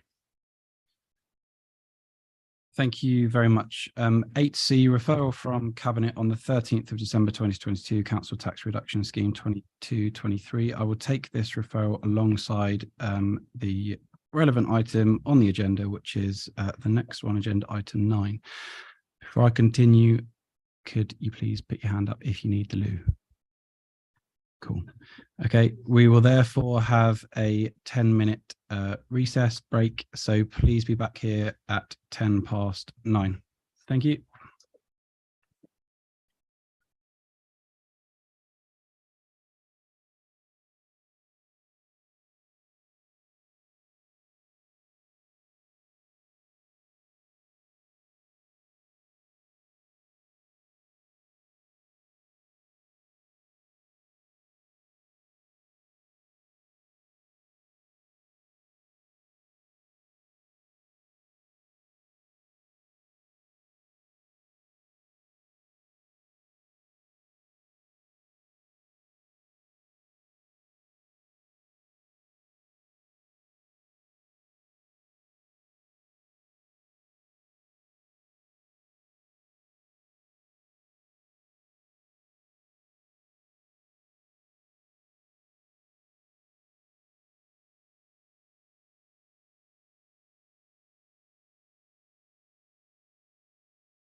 We've got 2 minutes, everyone. So if you can start making your way back to seats and calling everybody back, please.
We can return to our seats then, please, and call anybody else outside back into the chamber so we can restart.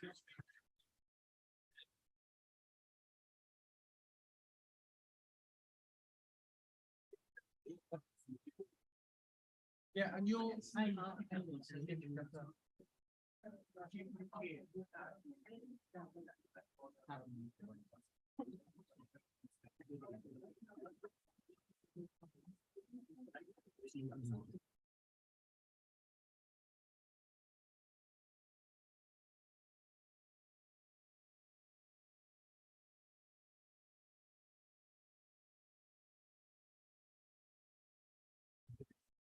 okay, everybody, we are recommencing. So can you please check to your left and check to your right to see if anybody is missing, and let me know if there is anybody. Okay, there is somebody missing at the moment. Councillor Brown. Councillor Sam Collins has left the meeting. Okay, thank you very much. Can that please be noted in the minutes? Okay, we will now move on to agenda item 9, which is the Council Tax Reduction Scheme 2023-2024. Time flies. Councillor Allen, point of order. Thank you very much, Chair. I have to declare an interest in the fact that I received council tax reduction, so therefore can't be involved in debate or be in the room. So I'm going to excuse myself now. Thank you very much. Councillor Allen. What she said. That is noted. You may leave the chamber. Are there any other declarations of interest at all?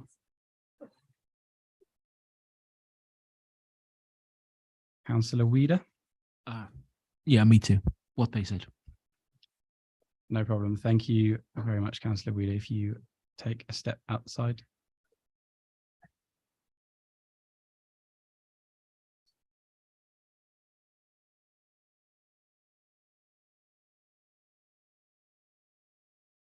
Okay, so members are reminded that we have David Airy, the consultant assisting the council with this submission, attending remotely to answer questions. Councillor Ian Albert to present, please. Oh, Councillor Muir, sorry, Councillor Albert. Can I ask one question? Are there any members here that are 2 months behind in paying their council tax? Because if they are, they've got to leave the room as well.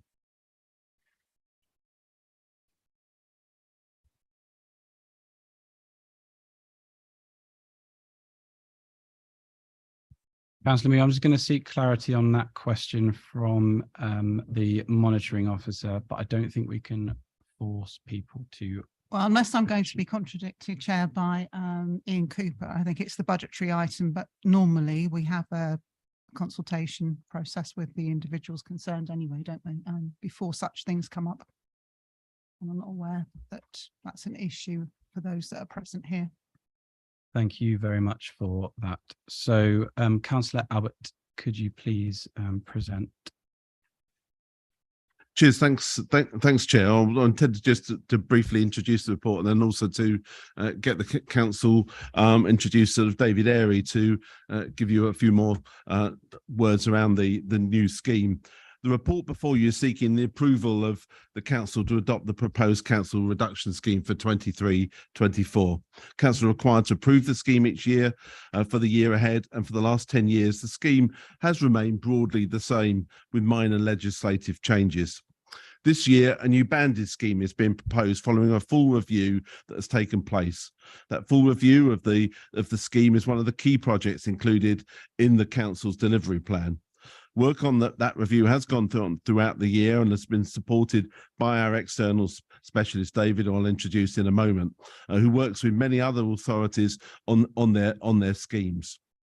The key aims we wanted to achieve, as the report says, to provide the greatest support to those who need it most, to reduce the administrative burden caused by the introduction of universal credit, which has introduced significant challenges as set out in section 8.3 of the report, and to make the scheme easier for our customers to understand and calculate entitlement. And that's why the review has led us to propose moving to a banded scheme.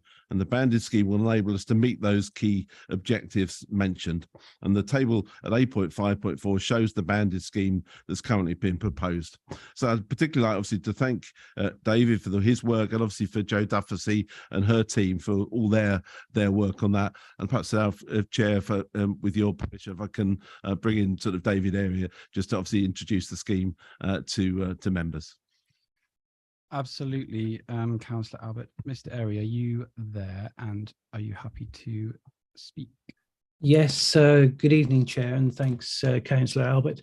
Yes, very, very pleased to, if you like, talk about the scheme that's being proposed tonight.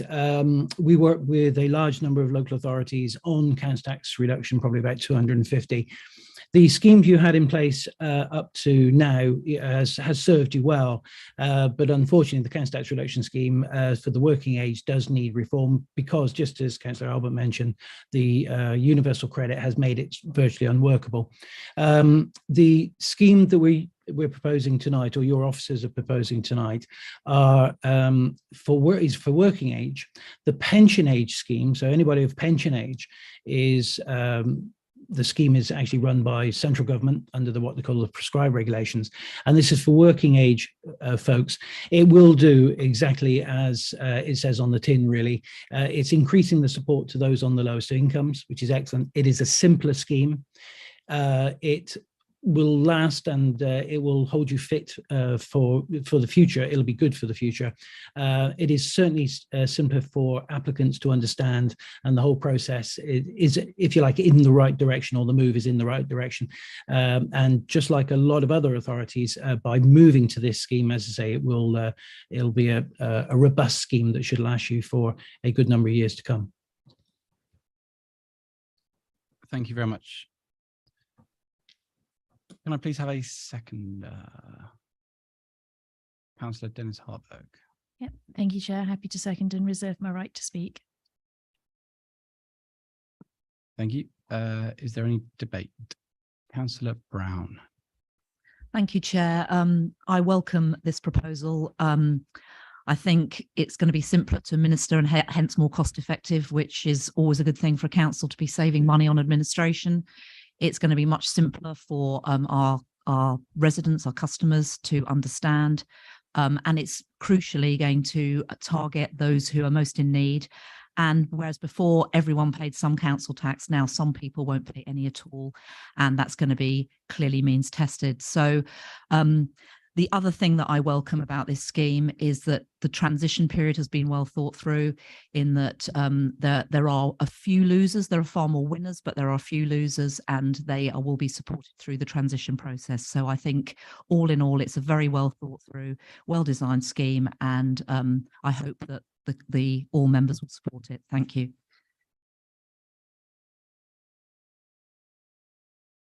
Thank you, Councillor Brown. Is there any further debate?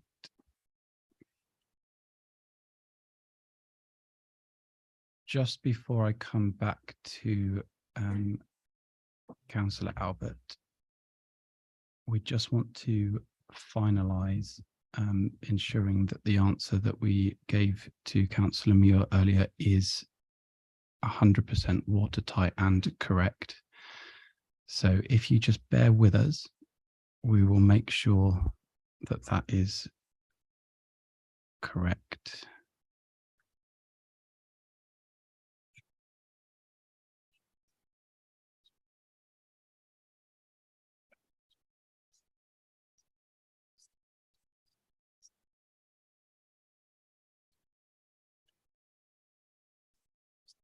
Okay, yeah, no, the original ruling stands, so that's fine. Councillor Davies, I can see you've indicated.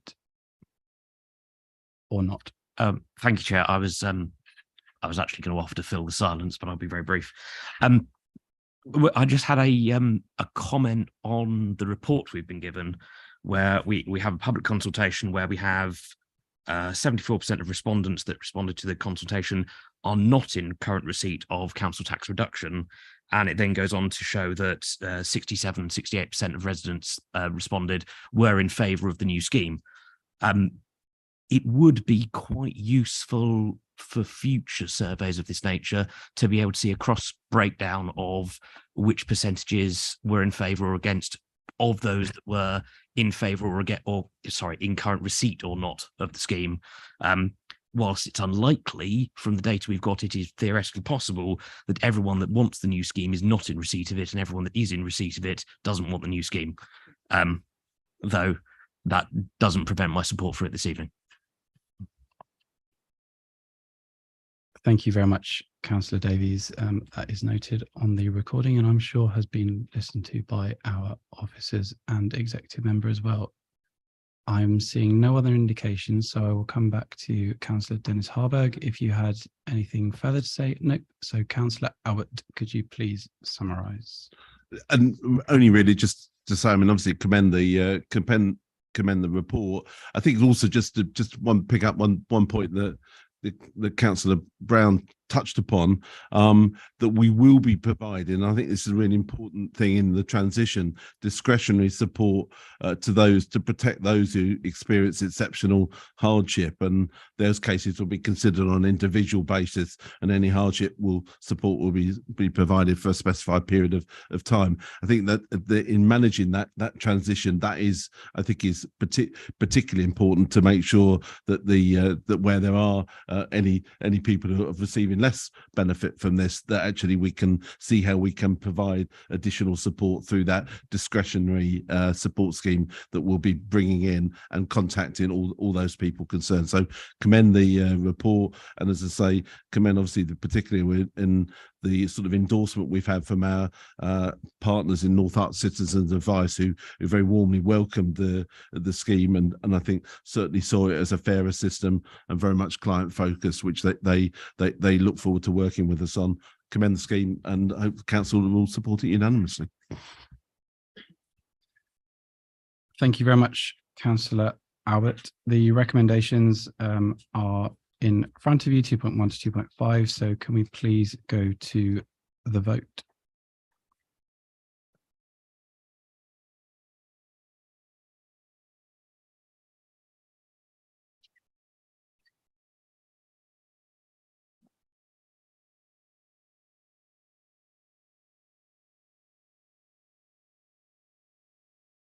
Thank you, Chair. That motion is carried.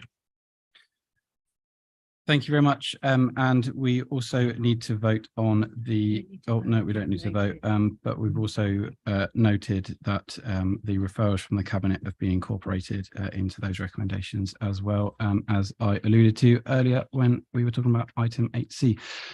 Before we move on to agenda item 10, can I ask that somebody brings in the three councillors who left for the previous item?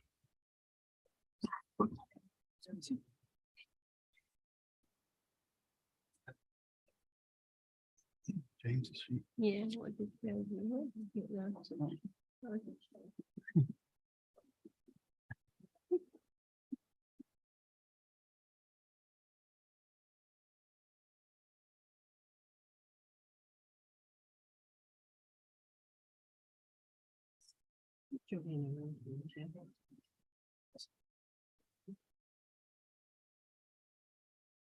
Thank you very much. So agenda item 10, review of members' allowances scheme. Can I please call upon Melanie Stimpson, Democratic Services Manager, to present? Thank you, Chair. The Council is required to agree on an annual basis a scheme of allowances payable to members for the following financial year. Under the regulations, when making or amending the scheme, the Council shall have regard to the recommendations of an independent remuneration panel, the IRP. Attached at Appendix A is the report and recommendation of the IRP, namely an increase to the basic allowance of 6%. Previously, the IRP recommended that any increase should not exceed that negotiated by the National Joint Council for the Local Government Services for Council Officers' Pay, or the annual rate of consumer price index, including owner-occupiers' housing costs. However, the pay award for 2020 was unusual as a flat rate was agreed, and therefore the IRP have recommended an increase to the basic allowance of 6%, being the nearest whole percentage between the mean and median salary increase for the current year. This increase has also been applied to the independent non-voting member on the Finance, Audit and Risk Committee, the independent person, reserve independent persons of the Standards Committee, as well as to the Chair and Vice Chair of Council. The IRP has again considered the matter of multiple SRAs, special responsibility allowances, noting the Council's preference to pay multiple SRAs. The panel again noted the shared internal audit service report that confirmed that local comparators do not pay more than one SRA. The IRP therefore recommends that in addition to the basic allowance, councillors are only paid one special responsibility allowance. Regarding the frequency of reviews, the IRP were informed that the Council would prefer a scheme that made a provision for an annual adjustment by reference to an index. However, the IRP considered that an annual review was required given the current economic climate and potential changes to council structure, the operating procedures and meeting arrangements, and therefore the IRP recommendations only apply to the 23-24 scheme, and a review will therefore be required next year. With regards to the childcare and dependent carers allowance, the IRP recommendation continues to be to increase in line with the London weighted real living wage to reflect the actual cost of childcare, to encourage diversity in the composition of the council, and to be more reflective of the actual costs of using a suitably qualified carer. To end, Chair, the IRP noted that when their recommendations for the last review were considered, the council decided to retain the previous allowances scheme, subject to the increase to the independent person and reserve independent persons allowances, and also an allowance for the independent non-voting member on the Finance, Audit and Risk Committee. As a consequence, there has been no increase to the member's basic allowance for the past 2 years. The IRP considered that it is preferable to have small incremental increases rather than irregular large increase, and in making the recommendations, consideration was given to the current and predicted inflationary rises. And group leaders have been provided with comparative data that provides information on the basic allowance and SRAs paid by neighbouring authorities. Thank you, Chair. Thank you very much. Can I ask for a proposer, please? Councillor Dennis Harburg. Thank you, Chair. Yes, I'm very happy to propose the recommendations, subject, I think, potentially to something that Tom Tyson might say around the SRAs. However, colleagues, let me start by saying that it seems to me we always spend much more time debating things that impact ourselves than anything else when it comes down to agendas that have these types of items on there. So could I ask that we please maybe try and limit and curb our enthusiasm in that regard this evening, especially given the time. I think that the report is self-explanatory that we've received from the IRP, and I hope everybody has read Appendix A, which sets out the questions that group leaders considered quite at some length with the IRP back in October, and also Appendix B. The underlying principle, I think, is that if we want a more diverse council, which accurately reflects the communities which we represent and which we serve, then we need to do everything that we can to support people that come to us to be councillors from across the broadest possible segment of society. And I think also looking at those nearby authorities that I hope your group leaders have provided you with the data on, you will note our position compared with theirs. Now, this isn't a salary comparison chart. We're not looking at, for example, which firm pays more and where should I apply to for my next job. What the reason that that bench data was included was effectively as a benchmark, given that this authority has consistently over the years chosen to freeze the allowances, and then we've had to play catch up, which leads to massive jumps. We all remember the debates and the arguments every time we have one of those significant increases, and I think that our communities would actually be better served if we didn't waste our time debating our remuneration and allowances and just simply looked at things sensibly, had an appropriate indexation factor, and got on with doing the day job. So, colleagues, to that extent, I think I wholeheartedly support the report as written, subject to any potential amendments that might be made by colleagues. And I do hope that we can move forward and apply the IRP's well thought out recommendations. Thank you. Thank you, Councillor Dennis Harburg. And can I please have a seconder, Councillor Brown? Thank you. I will second the motion again with that caveat regarding a possible amendment and reserve my right to speak. Thank you, Councillor Brown. We're all waiting, Councillor Tyson. Thank you. Yes, as has been alluded to just now, I have got a proposal to amend one part of this recommendation, and I'd like also to thank the everyone who's worked on this, the panel and officers and members who've put in a lot of effort into getting this to the stage it's at now. But there is one element of it with which I do have a quibble, namely the idea of restricting the SRAs to 1 per member. So my proposal would be to delete the final line in part 4 of Appendix B, which says restricted to only 1 special responsibility allowance, that of the higher value, where councillors hold 2 or more posts that attract special responsibility allowances. And my reason for this is that I think this is both unnecessary and unfair. I don't think we need the restriction. It looks to me like a solution in search of a problem. The panel wants us to fall in line with other councils and says it would deter members from taking on more than they can handle. But I really don't think that we've had issues with that, of members stockpiling responsibilities and so on. It's not something I think we've really suffered from at all. And I don't see why we should assume that that would become an issue in the future. And I think there's also an element whereby as a joint administration, there are certain constraints and challenges that we have to meet, and I think we've done so very successfully in terms of allocating responsibilities across 2 smaller groups, smaller pools of members fairly and in accordance with those members' skills and experience. But that could ultimately entail some members taking on more than 1 responsibility. In practice, that hasn't really been an issue, as I said before. There's also the problem with the role of the deputy leader being remunerated as it rightly should be, but if they have to be a cabinet member as well, to lose that compensation as deputy leader would be unfair, because I think that they deserve compensation for both roles.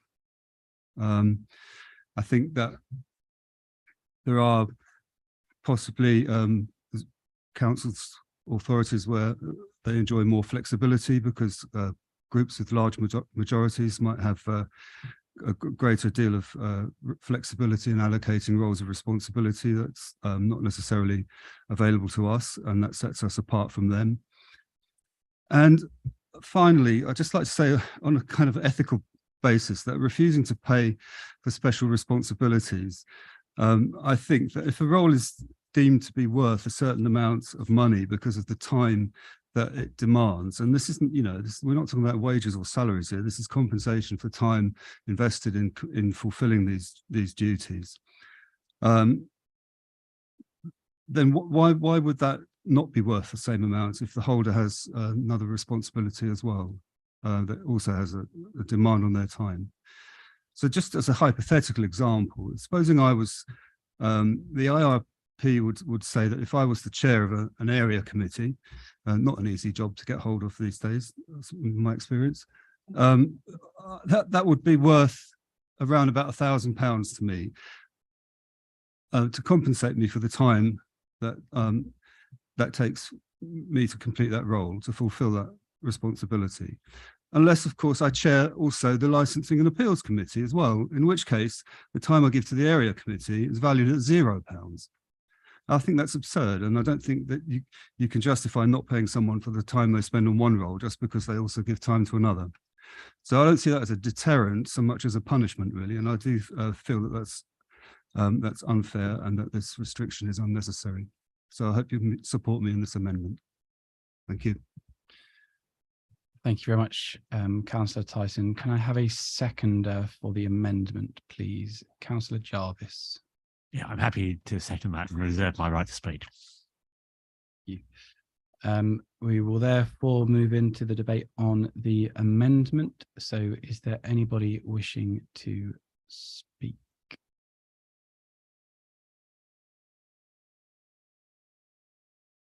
I am not seeing anybody wishing to speak on the amendment. So Councillor Jarvis, was there anything you wished to say? I don't think so. Councillor Tyson, is there anything that you would like to add? No, thank you. Okay, we will therefore move to the vote on the amendment then, please.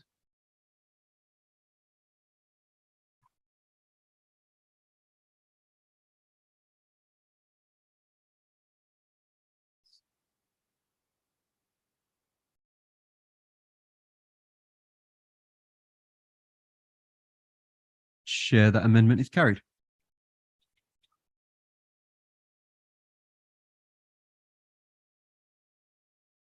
Thank you very much. I'm just going to call upon Melanie Stimpson to highlight an inaccuracy in the. Thank you, Chair. Yes, nobody's actually highlighted this to me, but actually on Appendix B, it's saying that the leader will be paid £154,137. And Councillor Dennis Harburg hasn't actually objected to that so far. So it should actually read £15,137.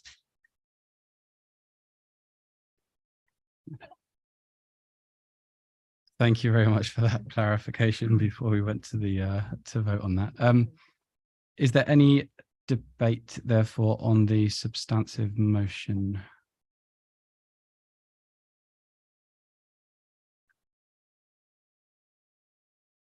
I am not seeing any. So, Councillor Brown, you reserved your right to speak on the initial proposal. Anything further?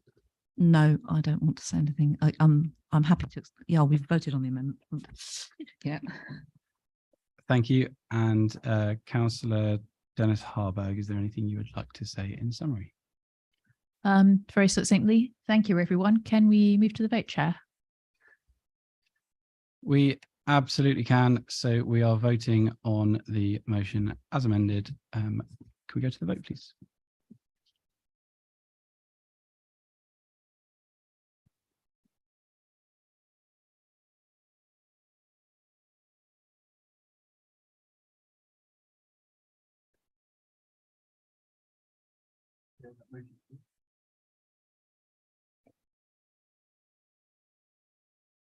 Thank you, Chair. That motion is carried. Thank you very much. Agenda item 11, electoral services scale of fees 2022, 2020. Oh, I keep saying 2022, 2023, 2024. I'm going to call upon Melanie Stimpson to explain why Jeanette has just stood up. Thank you, Chair. Yes, both myself and Jeanette will be recusing ourselves for this item, as we do have a conflict of interest, being the returning officer and deputy returning officer for the council. Thank you very much, both.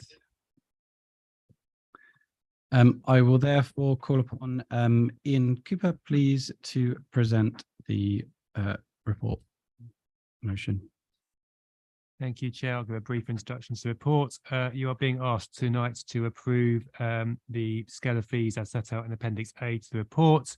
Just to summarise some of the changes that are proposed in the report, the main one being in relation to a scale of fees as set by DULUC. Unfortunately, it's been sort of semi-published in terms of we're aware of it, but we can't publish it formally. So we know what it contains, but we can't see what that contains, apart from the kind of the summary information.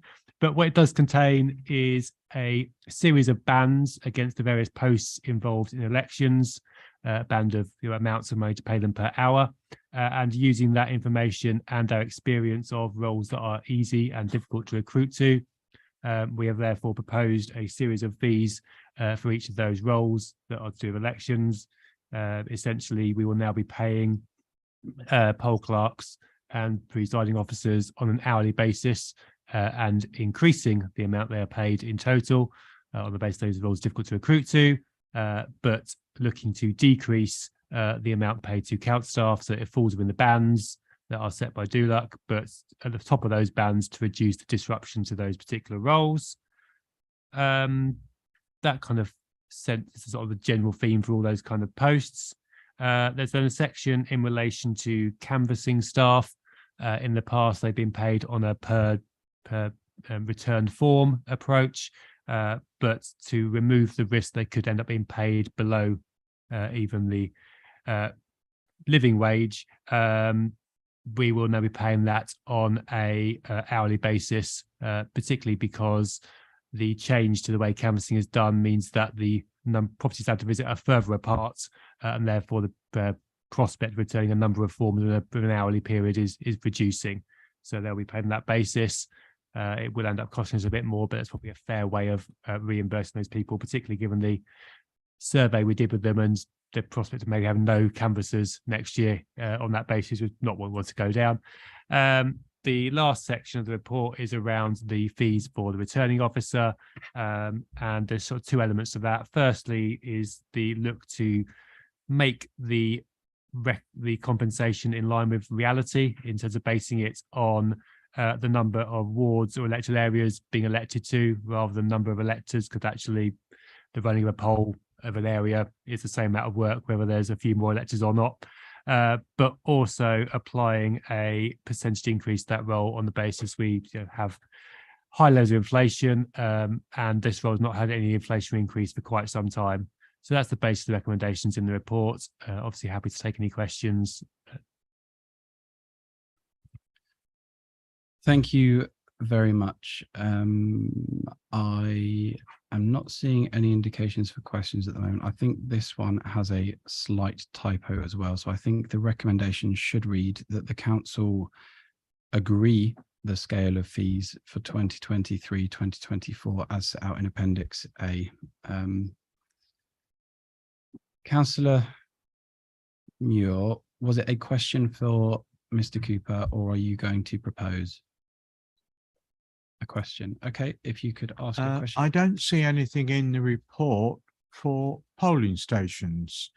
A charge is made by the polling stations for the use of them for the day, and a lot of polling stations are schools or community centres, and of course they've had a vast increase in their costs of running, shall we say, a community centre with the extra electricity and gas and so forth and other increases.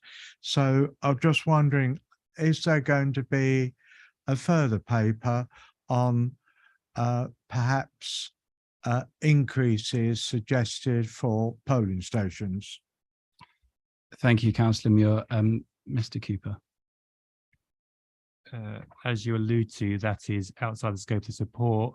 The returning officer and her team will do all they can to negotiate with all the venues around a fair amount to pay for those venues, but that's not something that needs to be approved by full council. That is the role of the returning officer in running the elections, to basically run them for as good value for money as they can, but obviously paying a fair amount to each of those venues.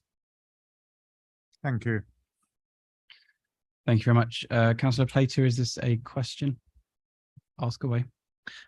Yeah, just a quick question. Looking at part 2 on the scale of fees under counting staff, there seems to be some quite severe drops between what we were paying staff last year and what we're proposing to pay staff this year, especially those in perhaps more senior roles of count manager and count supervisor, specifically the second one, which is proposed, if I'm reading this correctly, to be being paid less than what we were paying a count assistant last year.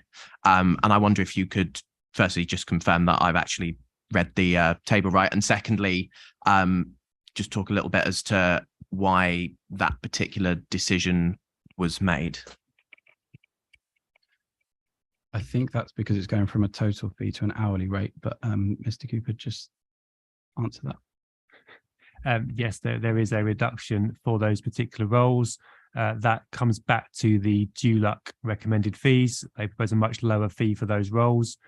We have put it in at the top end of the DULUC band to reflect that it is a decrease still, but that minimised the decrease. We are still confident that we can get the staff for those particular roles, and it puts me more in line with the kind of the presiding of the poll clerks in terms of those particular sort of roles, and the presiding officer part of the polling stations. It better aligns to those roles and the rates being paid for those particular tasks. Thank you. And Councillor Compton, is this a question? Thank you. I was actually going to ask the same question there, so thank you for that, Ian. The next question I had was around the car parking fees for Garden Square multi-storey, which is just on the box below that, and the postal voting staff. Is that saying we're reimbursing the postal voting staff the parking fees, or does that mean something completely different? And if so, why is it only those staff that are getting those fees? I was a little bit confused, so I just wanted some clarity, please. Mr. Cooper? Yes, it's about reimbursing the costs that they would incur from parking in the car park, and it is those staff that would be the ones that would be coming into the car park and be incurring those costs. For staff working here, and I might have to refer to Tom Marshall in a minute, just to clarify for me, for people actually working in the building, we would provide a pass to them so they could park here. So they would not be incurring costs that would be unreimbursed. Yeah, that's correct. It's just because post vote opening typically takes place in this building, so that, yeah. Thank you very much. If I could then ask for a proposer for the slightly reworded recommendation, assuming that I'm right that is a typo, and it is, so I am right. Is there a proposer? Councillor Dennis Harburg. Thank you, Chair. I'm happy to propose. I shan't speak at this time. And could I please have a seconder, Councillor Brown? Happy to second, thank you. Thank you very much. Is there any debate? I am not seeing anything. So, Councillor Brown, would you like to say anything? Councillor Dennis Harburg? No. We will therefore please go to the vote.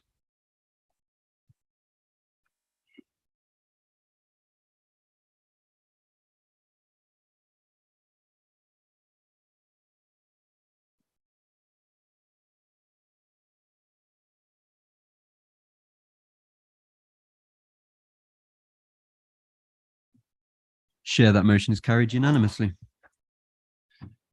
Thank you very much. Can I ask that my crew return, please?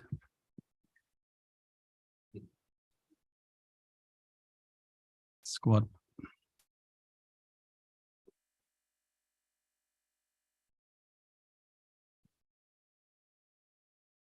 Okay, moving on to agenda item 12, constitutional amendment report. Yes, thank you, Chair. Oh, go on. Just a few items to pick up in this report. The first, you will note, relates to the actions following the decision that members took in September, and that relates to remaining within the room. So the amendments are set out as described under 8.1 and 8.4. There's also some proposed amendments in relation to the 6-month rule as they apply to regulatory subcommittees for fairly legitimate reasons, is that you don't want to fetter the discretion of a very small subcommittee. There was a proposed amendments in relation to planning under section 8 of the Constitution, and that related to situations where a member has successfully called in an application and having to register to speak. There was going to be a proposed amendment to that, which I think is not something that really we would have been ideal to deal with on the night. So with members' understanding, I will pull that item from tonight and bring back a report in relation to it in a future report, if you like, so that we can make sure that it does what members would like and makes it straightforward. So that is detailed in the appendix, and that to which I will not be proposing to be taken forward, which is at pages 112 to 113. And finally, there are some consequential amendments to section 14 as detailed. Just to clarify, in respect of the Planning Control Committee, the only thing that I will still propose to go forward is the general amendments in relation to interests, which needs to be described. It's got nothing to do with who needs to register to speak, but we need to just clarify that it's other registrable interests. There's also a footnote to the terms of reference, which just refers to interests and ward members. Of course, it should apply to all members, and obviously they'd have to make sure that, you know, if they've got an interest, they can't call in an application regardless of whether they're the ward member or not. So I'm proposing that that is just covered off generally, and I would still take that out. But other than that, hopefully straightforward, Chair, and happy to try to answer any questions as they arise. Thank you very much. Are there any questions? I'm not seeing any at the moment. So do we have a proposer, please? Councillor Dennis Harburg. Yep. Thank you, Chair. Very happy to propose this very briefly. Clearly, we discussed one of these amendments at length previously, so let's try not to revisit that. I think that the way that Jeanette has drafted the amendment and the guidance that's been put together by Mel should be of adequate and sufficient assistance to chairs moving forward, and I hope that we're able to support colleagues' well-being as well. In respect of the 6-month rule for subcommittees, I think it's quite self-explanatory and a thoroughly sensible step to take, and I fully agree with Jeanette that it is the right thing to remove that particular amendment to the planning committee for the time being, to allow colleagues time to think carefully about the impact of certain changes in that area. So I fully support these changes to our constitution, and I hope colleagues do too.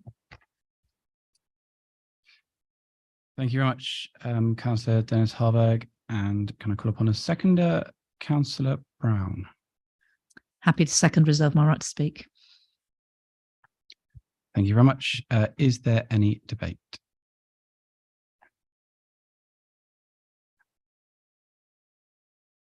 Councillor Plater. Only very quickly, Chair, to say that following the conversation we had at the previous meeting when we agreed for the group leaders and the service director to come together to talk about this, I'm very pleased that sensible heads have prevailed, and we've got a very, very good proposal here tonight that I will certainly be voting for. Thank you. Thank you very much, Councillor Plater. Is there anybody else wishing to speak? I am not seeing any indication. So Councillor Brown, did you want anything? Councillor Dennis Harburg, did you want to say anything? No. We will therefore go to the vote on the recommendations as amended by the Monitoring Officer, Jeanette Thompson.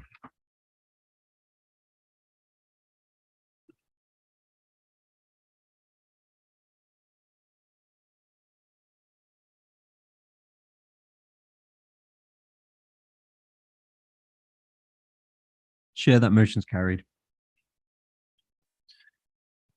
Thank you very much. Agenda item 13, pension pooling with orphan bodies. Can I call upon Ian Cooper, please, to present the report?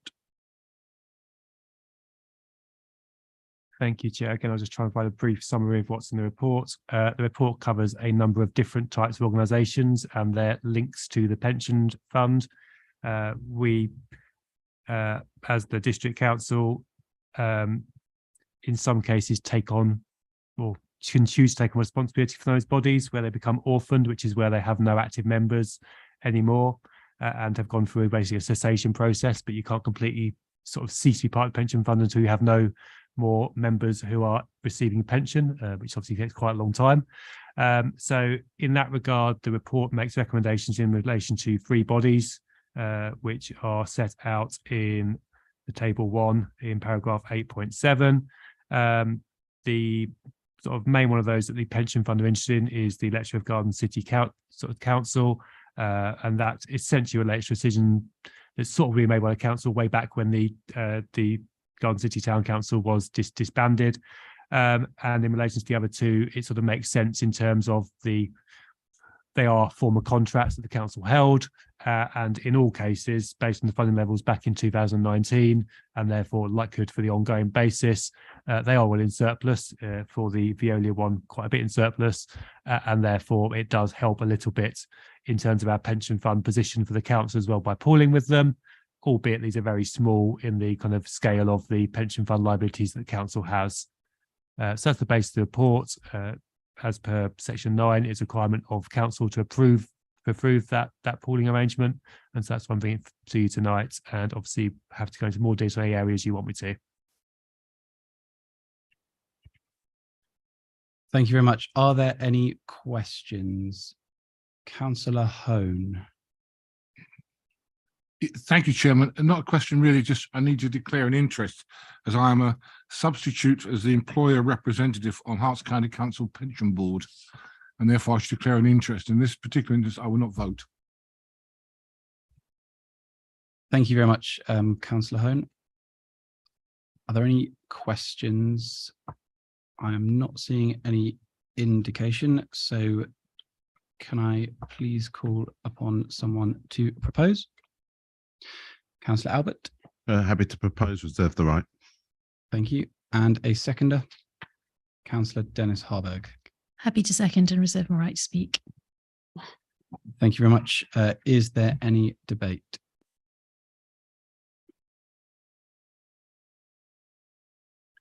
I'm not seeing any. Councillor Dennis Harburg, anything? Councillor Albert? No. We will therefore move to the vote on the recommendations as laid out in our agenda, please.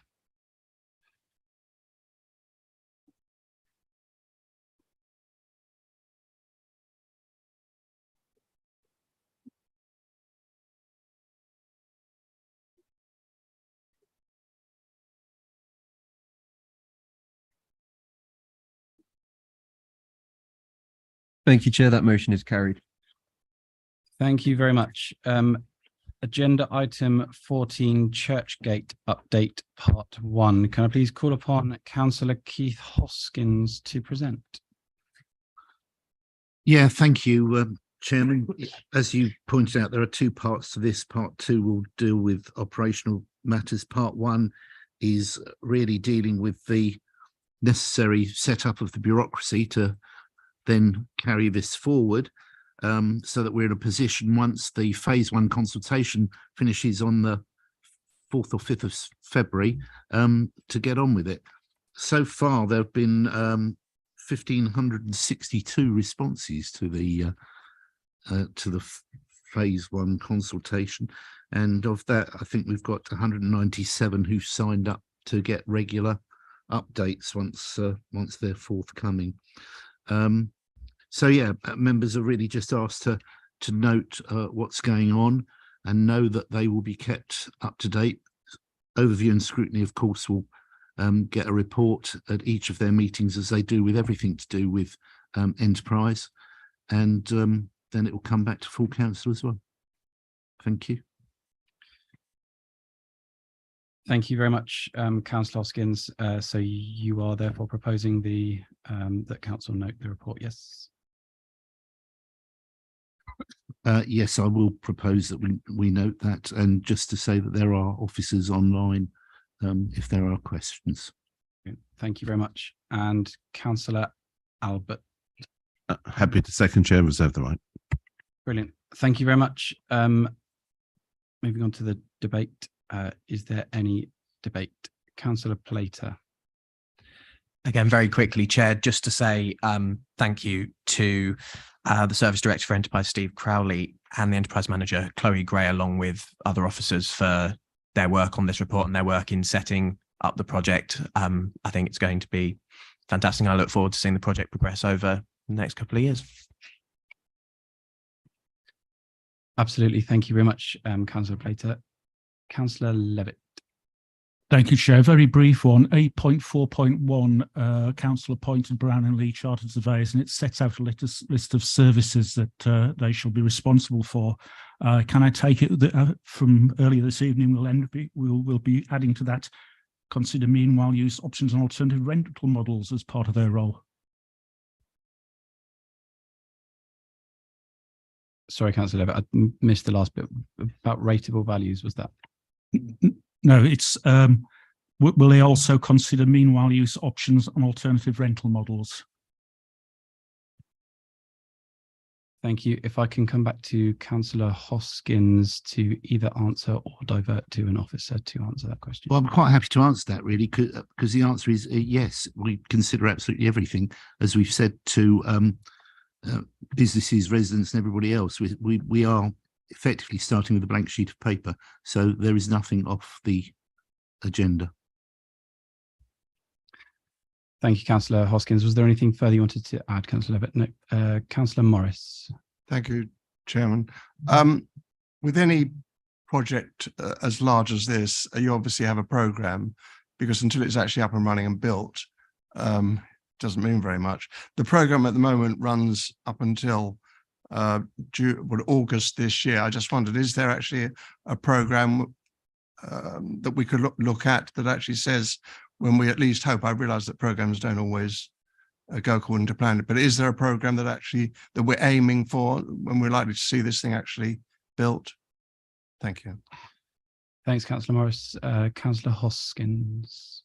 Yeah, thanks for that, Councillor Morris. Well, of course, it might not necessarily be built. It depends what comes out of the consultation. It could well be that the prevailing opinion is that it should be refurbished or repurposed or in some way adjusted. So for me to say, is there some schedule for when it's going to be built, would be presupposing that demolition and rebuild is the favoured option, and I'm just not sure that it will be. Thank you, Councillor Morris. Yes, you may. So we've so far spent £2.5 million to buy the lease, and we don't know whether it's rebuilt or not. That's my comment. Thank you. Councillor Hoskins, I think that was a point, but if you would like to respond. Councillor Compton. Just a follow up to Councillor Hoskins' comments then. So when this consultation finishes, do we have a plan of action about what or how long it's going to take to evaluate, how long until we start sort of building up plans based off the back of it, please? Thanks, Councillor Compton. Councillor Hoskins. Yes, I think unless Steve Crowley's going to come in and tell me I've got it wrong, that we've got it in the programme there about sharing the results early March 2023, and then moving on from that, which is when we'll then set up a proper advisory board.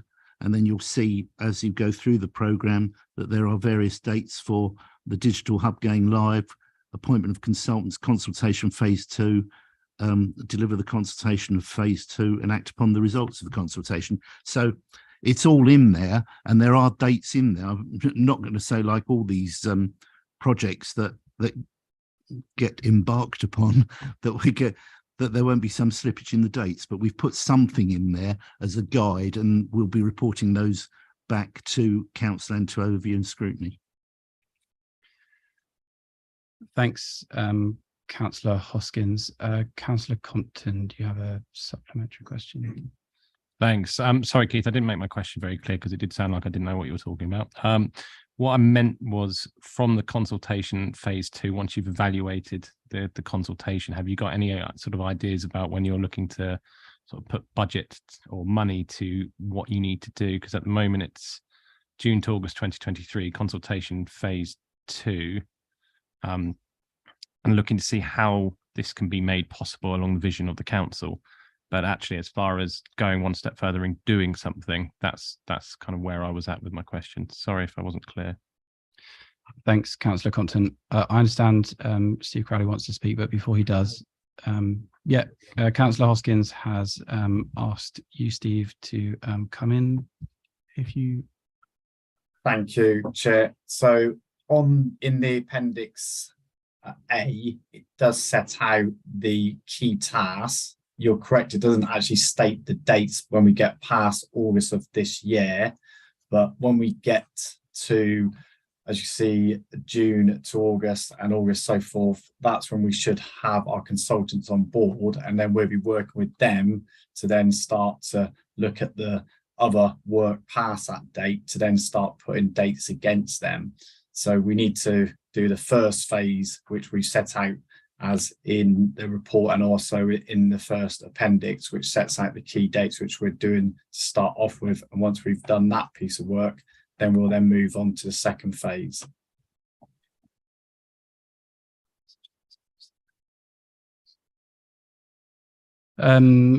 Councillor Denzelo. Thank you, Chair. At the Hitchin Committee in December, some residents raised the point about where the progress of the Hitchin Town Centre strategy was, which obviously would have corresponding effects on the Churchgate plan. Does Councillor Hoskins have any updates as to where that is, and is it going to sort of sync in nicely with the plans that are on Churchgate?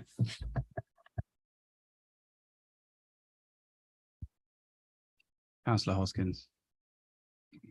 I'd love to tell you it's going to sink in nicely, because I like you don't want these things to operate in silos, and whatever happens with Churchgate is going to be an integral part of a forthcoming town centre strategy. I don't have a progress report on where we are with town centre strategy. I don't know if Steve Crowley has. Steve Crowley, are you able to add to? Yeah, sorry, I was trying to get off the mute button. It wasn't working. I don't have that detail at this point in time, but I'm more than happy to report back if that's best to do so. Thank you very much, Steve. Councillor Manser. Thank you, Chairman. I believe previously, when this matter was before council, I raised my concerns over the fact that the council had spent millions of pounds without a clear plan. So I welcome the fact that we have appear to have a plan. And I just wanted to say I'm looking forward to seeing, like I'm sure many colleagues in the room, the results of the consultation. I'm looking forward to seeing detailed proposals, and I'm looking forward to seeing, most importantly, the costing and the cost implication to taxpayers in North Hertfordshire. Thank you very much, Councillor Manser.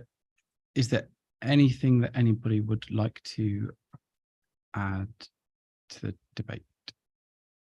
I am not seeing any indication at the moment. So Councillor Albert, was it you that seconded? Only briefly, Chair, to say. I mean, I think it's been a good discussion. I think one of the key things there that, and certainly that did come out of the Hitchin Committee, is making sure that our plans for for Churchgate are aligned and are very clearly aligned with the other work that goes on across the town, and I think that's why the consultation not only with residents but also with businesses is so important. Businesses in Churchgate, businesses across the town, because what we don't want to do is something good in one place that is a detriment to other, and we've seen that in many other towns across Hertfordshire and across the country, and I think that hopefully that's a lesson I think we can learn from this, in making sure all these different plans are aligned. So welcome this report, and happy to second it. Thank you very much, Councillor Abbott. Councillor Hoskins, could you sum up, please? Yeah, I have nothing further to add. I'm just to note the report. Fantastic. Thank you very much. So the recommendation is for members to note the report. Can we please move to the vote?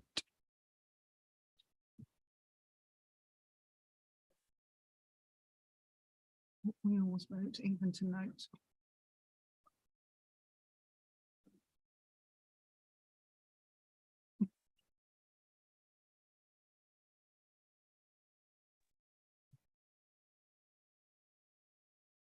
Chair, that motion is carried. Thank you very much. Agenda item 15, exclusion of press and public. I propose that under section 100A of the Local Government Act 1972, the press and public be excluded from the meeting on the grounds that the following report will involve the likely disclosure of exempt information as defined in paragraph 3 of part 1, schedule 12A of the said act. Can I have a seconder? Councillor Hoskins, you are happy to? We go to the vote on that. I quite like voting.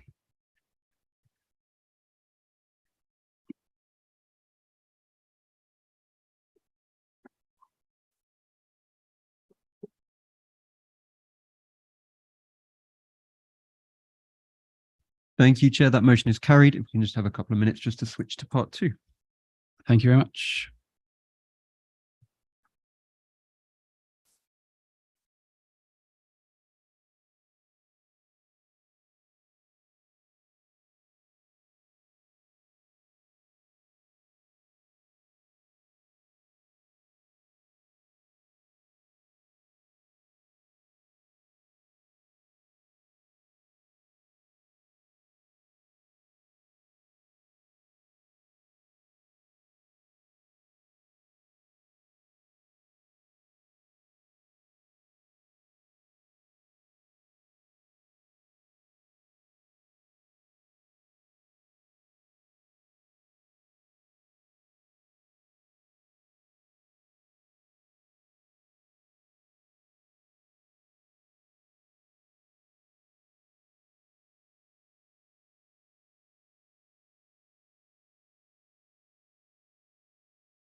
We are back live on YouTube, if I am not mistaken. We are fantastic. The time is now 22 minutes past 10 in the evening. Thank you very much, everybody. The next council meeting is on the 23rd of February. Thank you very much. Meeting is closed.